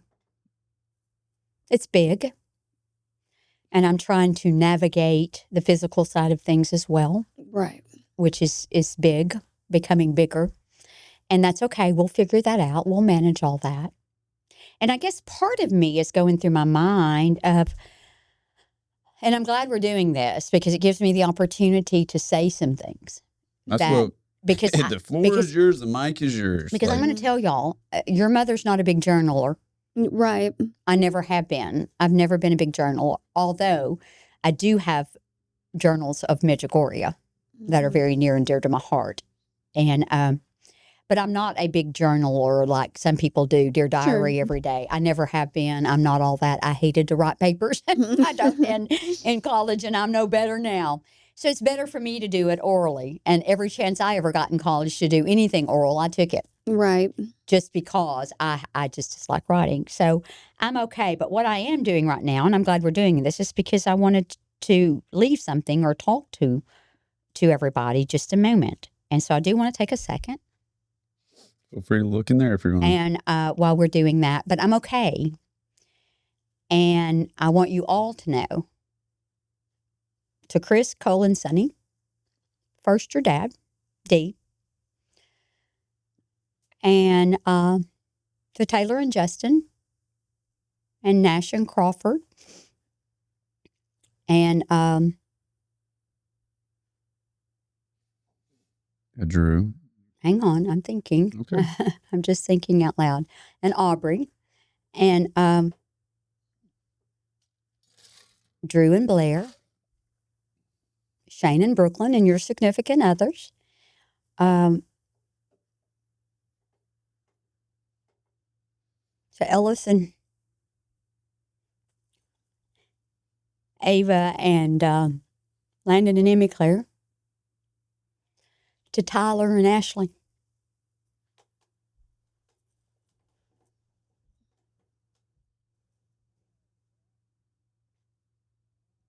I've said from day one. To Briley and Ben. I'm not there. I'm not finished yet. Oh, okay.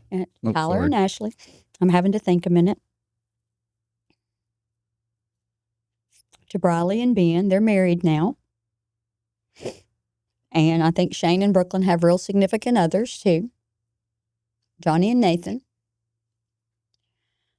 I've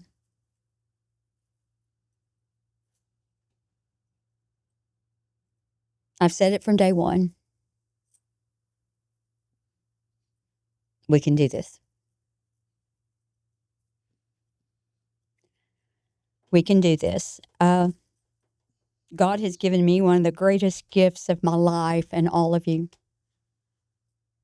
One of the greatest gifts. I couldn't be prouder of who you're becoming from little to big.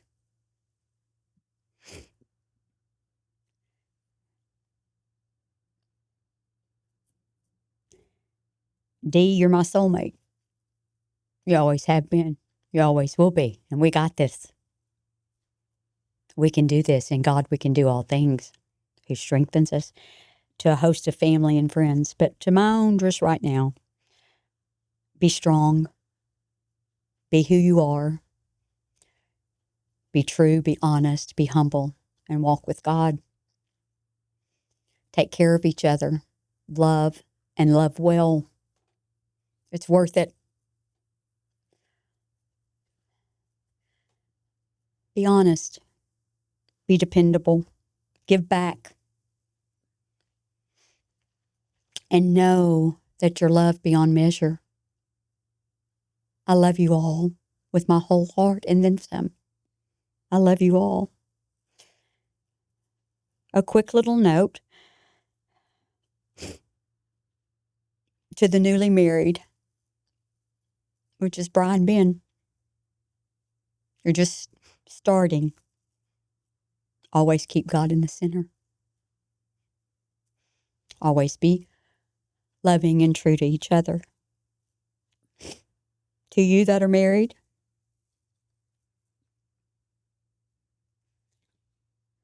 Cole and Sonni and Taylor, you do the same. Remember that you keep God in the center. You pray to God, and it's a commitment. And He will see you through everything. He really will. It's not going to be all giggles, but it's going to be all wonderful in the end. Stay strong. Stay strong together. Always pray to love God more every day and to love each other more every day. And always remember to have some fun along the way.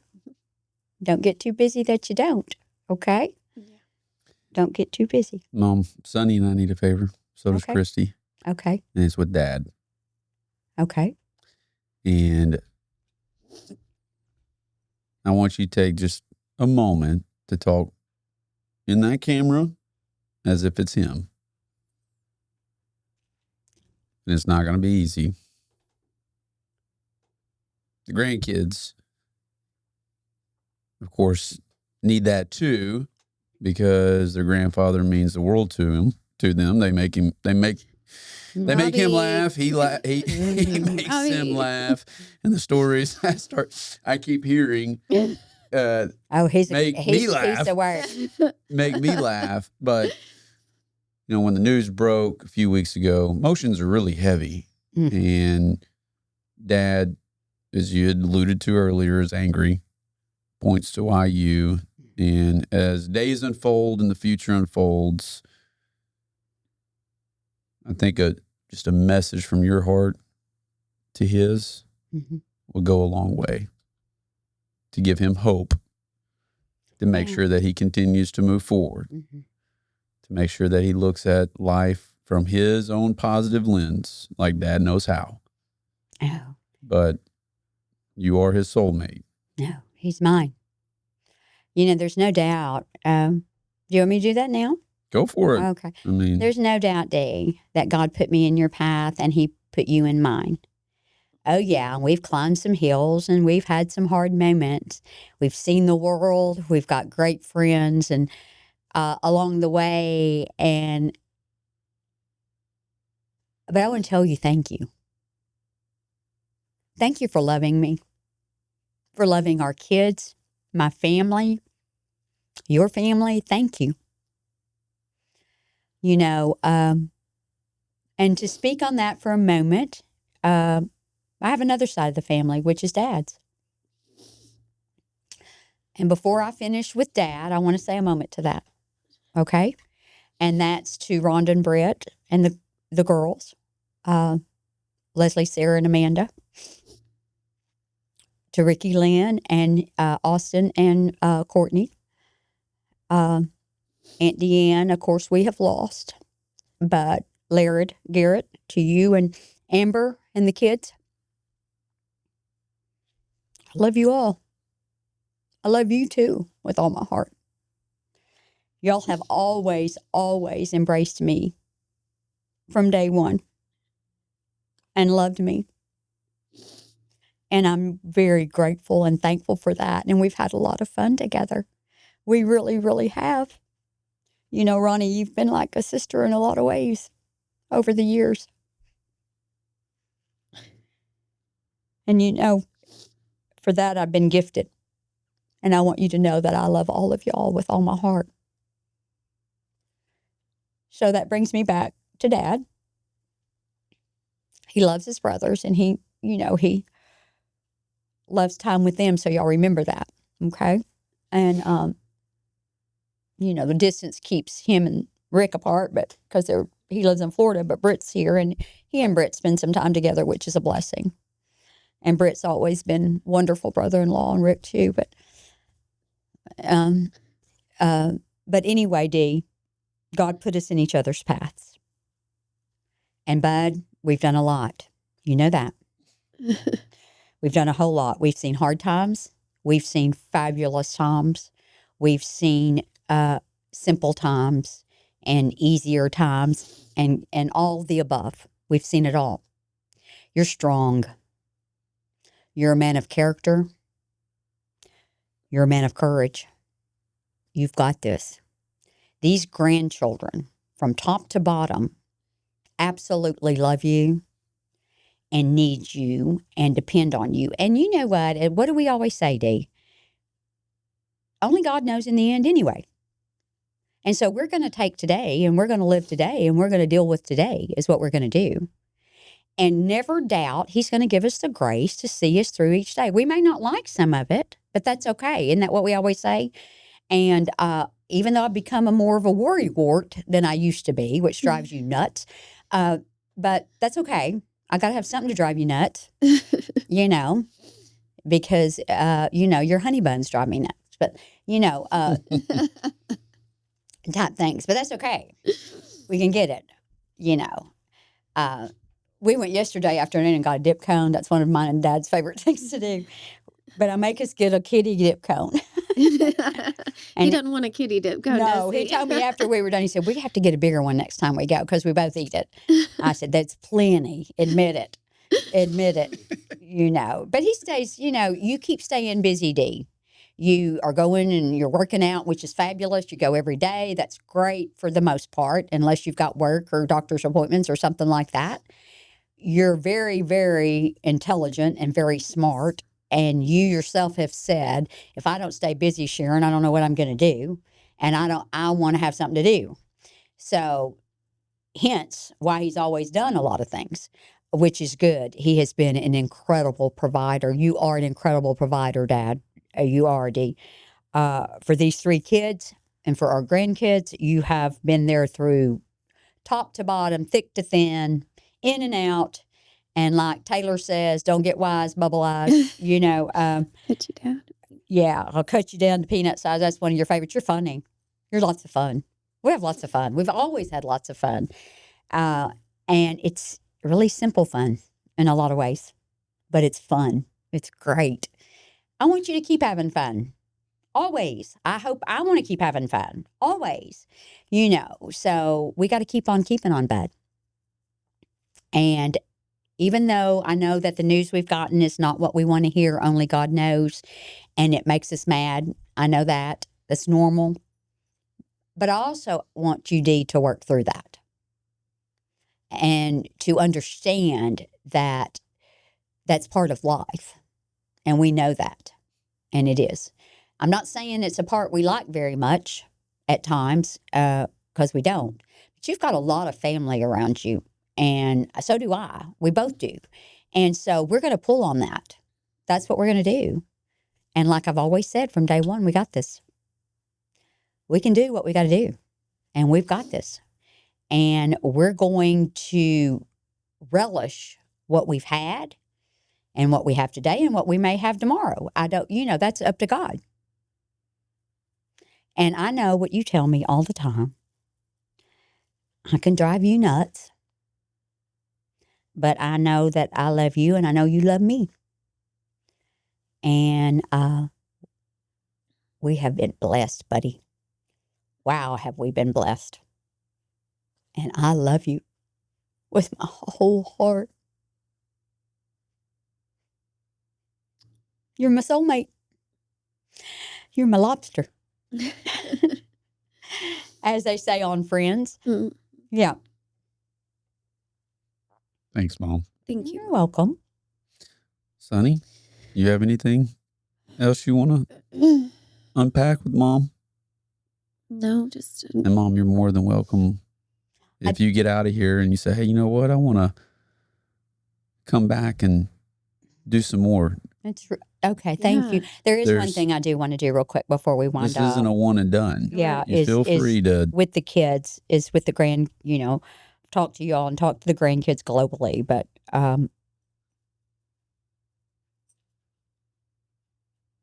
to all my nieces and nephews too, thank you for loving me and for all the fun and the love and laughter that you've given me through the years and hopefully years to come. So we'll see, about that. But to the grandchildren and great-grandchildren, grow up in love for God, for each other, for your moms and your dads, for your siblings. Remember the legs you stand on. I love it. Sonni? Your legacy is just rooted in so much love, and we are so grateful to be the beneficiaries of your constant commitment and unconditional love of us and this family. And I will cherish having all of this on record, and our children will too. And I just want to say thank you from the bottom of our hearts for. I don't know if y'all realize or know, but it's so precious and sweet. But it is a privilege to be your mom's. And when I married Dad, he had Christy, and God put her in my path for a purpose. And I in hers, I think. And then we had Cole and you, Sonni. And so God gifted me with beautiful, beautiful children. I would agree. No, I'm kidding. And I love you all with my whole heart and then some. And I thank God for that. I really, really do. Well, thank you. Well, Mom, thank you. I think we've said it. Yeah. Time and again, how blessed we are. We were gifted this heart before we were even here on this earth. And thank goodness for those who came before you. And then, of course, you and Dad, and then how you raised us and all the blessings you bestowed upon us, the teachings, the lessons learned. It's just wild to think how you get here in life. Absolutely. It really is. And it's, a couple of weeks ago, that was a heavy moment. And it really was. What I have gained over the past 5 to 6 years watching you go through what you've been through is like, you haven't missed a beat. No, those are part of the stepping stones. Yeah, you were prepared for the fight that was ultimately going to be at your doorstep, and it's been empowering. This is a celebration of life, right? This isn't goodbye. Like this is. No, it's a celebration of life, and that's how I embrace that, and that's how I intend to live. Your mindset, your faith, how you've just managed through the emotional chaos has been unparalleled.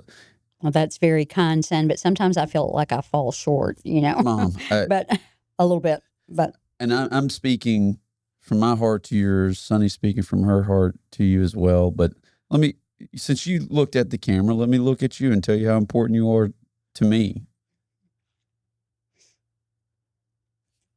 I'm going to do this. I'm going to attempt to do this without crying. I didn't plan on doing this, but all right. And you're going after me. Do we go first? No, I got it. Got it. I got it. All right. Let's do it this way. All right, Mom. Earlier this year, when I got to watch you walk in to the athletic club, God knew that March was the time for me to do what I had done. And this isn't a story about me. This is a story about you and how important you are to me. Because the mother relationship, there's a time where, I become a man, but you're always going to be my mom. Kind of going back to what we were talking about in regards to the relationship with Mary and Jesus. And in March, it's when it came really full circle for me, is when you had whispered expletives in my ear, running to get me going. But when you walked in and you had just come off of chemo, and I saw you out of the corner of my eye, doing air squats with me, clapping for me, of course, everybody that you came in contact with, you left them better than you found them. They gave me strength. That's so sweet. And in that moment, I have this blue chair that sits in my garage. We all have chair moments. I was sitting in the chair. I didn't want to get up from the chair, but we all have those chair moments. And ultimately, you thrust me to keep going. That's how much you mean to me. Like, I've been blessed since my spinal meningitis that I didn't know I have until you recount that story, to have the mother that had the wherewithal to put me in the bath, to get me to the hospital, that had the relationships and the connection.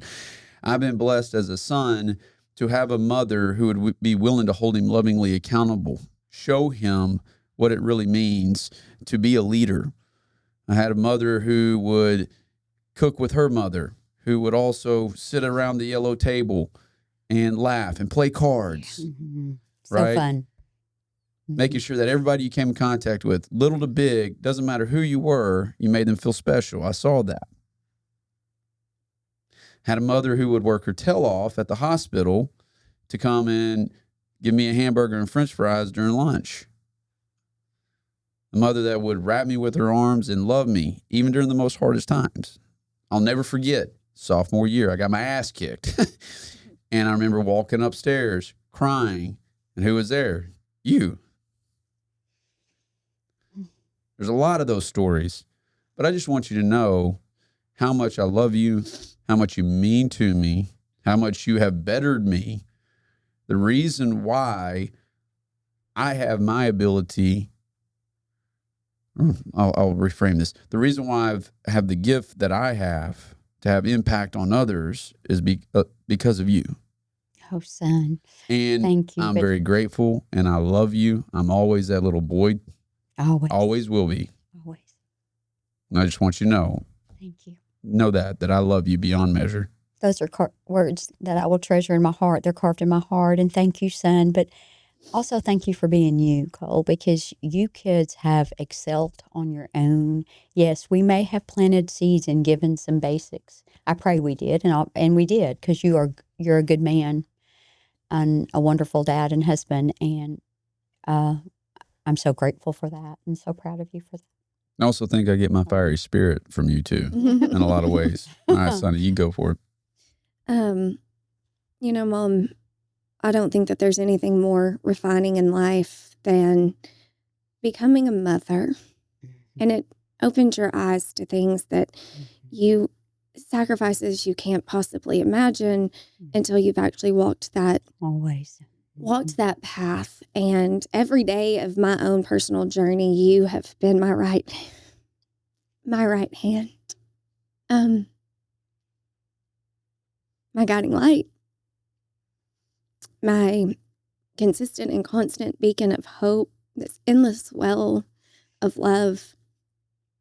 I think of the story And I've shared this before, but when you got sick, you got stilly spined and went to work, and we've got this, but I literally saw you. I think of this story in the Bible where the woman is just the crowds have surrounded Jesus, and she is sick, and she believes in him so desperately, and she wants healing, and she fights the crowds and crawls across the crowd, and she clings to the hem of his garment, and he stops and he looks at her and says, go, you have been healed. Your faith has healed you. And you were healed before you ever got sick, because you had this inherent faith and this commitment to the Lord that not only was there before you got sick, but was amplified in word and deed with every step that you took in the fight, still do. But you being that strong, not just my whole life, but through this fight, has made me a better mother. And I don't think there's anything in the world more important than that.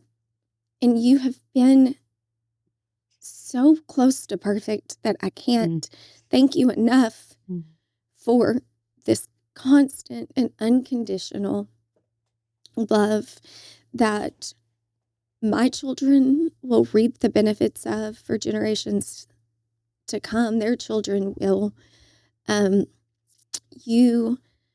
I will always be your little girl.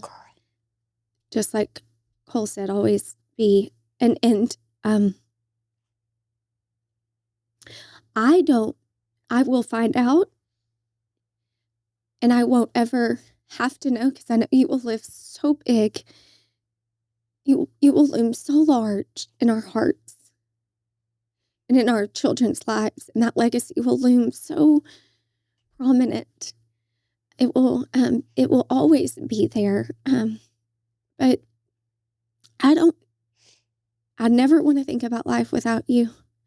But you have embedded such strength in us by your walk, and you don't do it for attention. And I think that your story, and you reference, I had these stepping stones when I stop and think about it, and I think he prepared me for the fight. And I mean, from scrubbing toilets to go to high school, to fighting your way into college and finding the money, to your constant, for one thing we didn't talk about in your healthcare in this journey, was you didn't take no for an answer when they told you you were fine. You consistently and persistently pursued answers, because most people would have said, oh, okay, and moved on. But you continued to fight. And I know it's not for yourself. I know it's been for us, and I know it's been for our children. And that level of selflessness is a legacy that no one can touch. And I want to thank you from the bottom of my heart for, number one, always clinging to Jesus and showing us that. And number two, always putting your hat on backwards and getting it done, no matter what it took. Your wisdom and your consistency and perseverance will forever, again, loom large and live on in your legacy. And I will never, ever have the words to thank you for your constant love and support.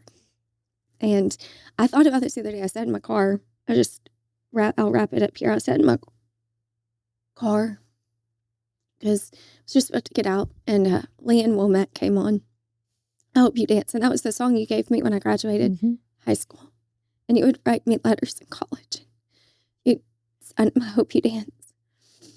And thought about that in this last season of Dance with the Girls. And I thought, oh, that was such a distant future. We didn't know any of that back then. And I sat in my car and I wept at how his art is always so perfect. It's perfect. Always. And we don't have to like it. We don't always have to like it. He's a big boy. He can take that. We don't have to like what we're called to do. But thank you for giving us the strength to answer the call.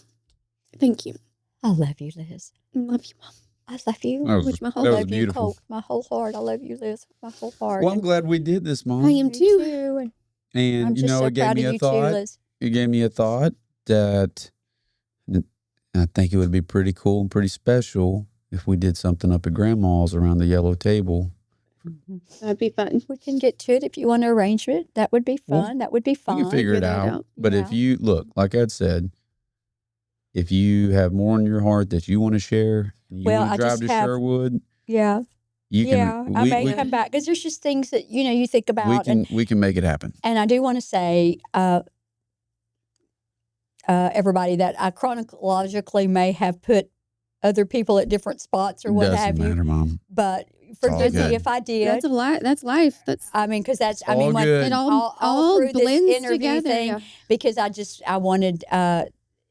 I spoke what was on my heart, and when it came to my heart, I knew I was supposed to wait and do it then or whatever. So please don't think I did this one, but whatever. But for that, I do love you all with my whole heart, and this was good.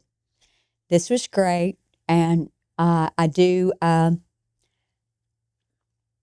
real quickly, if I can. And I know this is it. I know we're Mom, probably it's gonna- fine. No, is that It's amazing what the mics will do. Is why I just kind of I'm telling you. But I do want to say and give a little bit of a shout out, and like I keep saying, my nieces and nephews. But I guess it doesn't resonate with how important. And I've made that point, drove that point home clear with you children and your spouses and my grandchildren and great grandchildren, and Dad, and my sisters and brothers and their spouses. But I want to say that real quickly.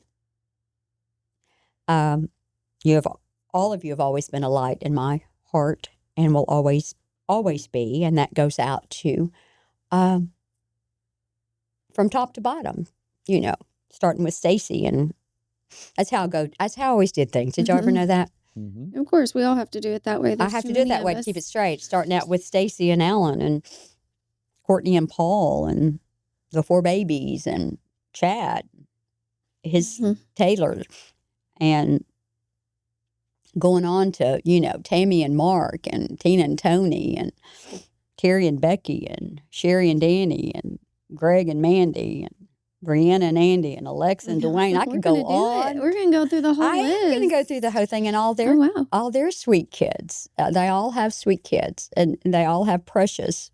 I have precious great nieces and nephews too, and it moves on and to. I think you're at Sherry. No, you're at Terry. No, I did all that. She did all Damien that. and Jill and Justin and Nicole and Anna and Aaron and all the kids.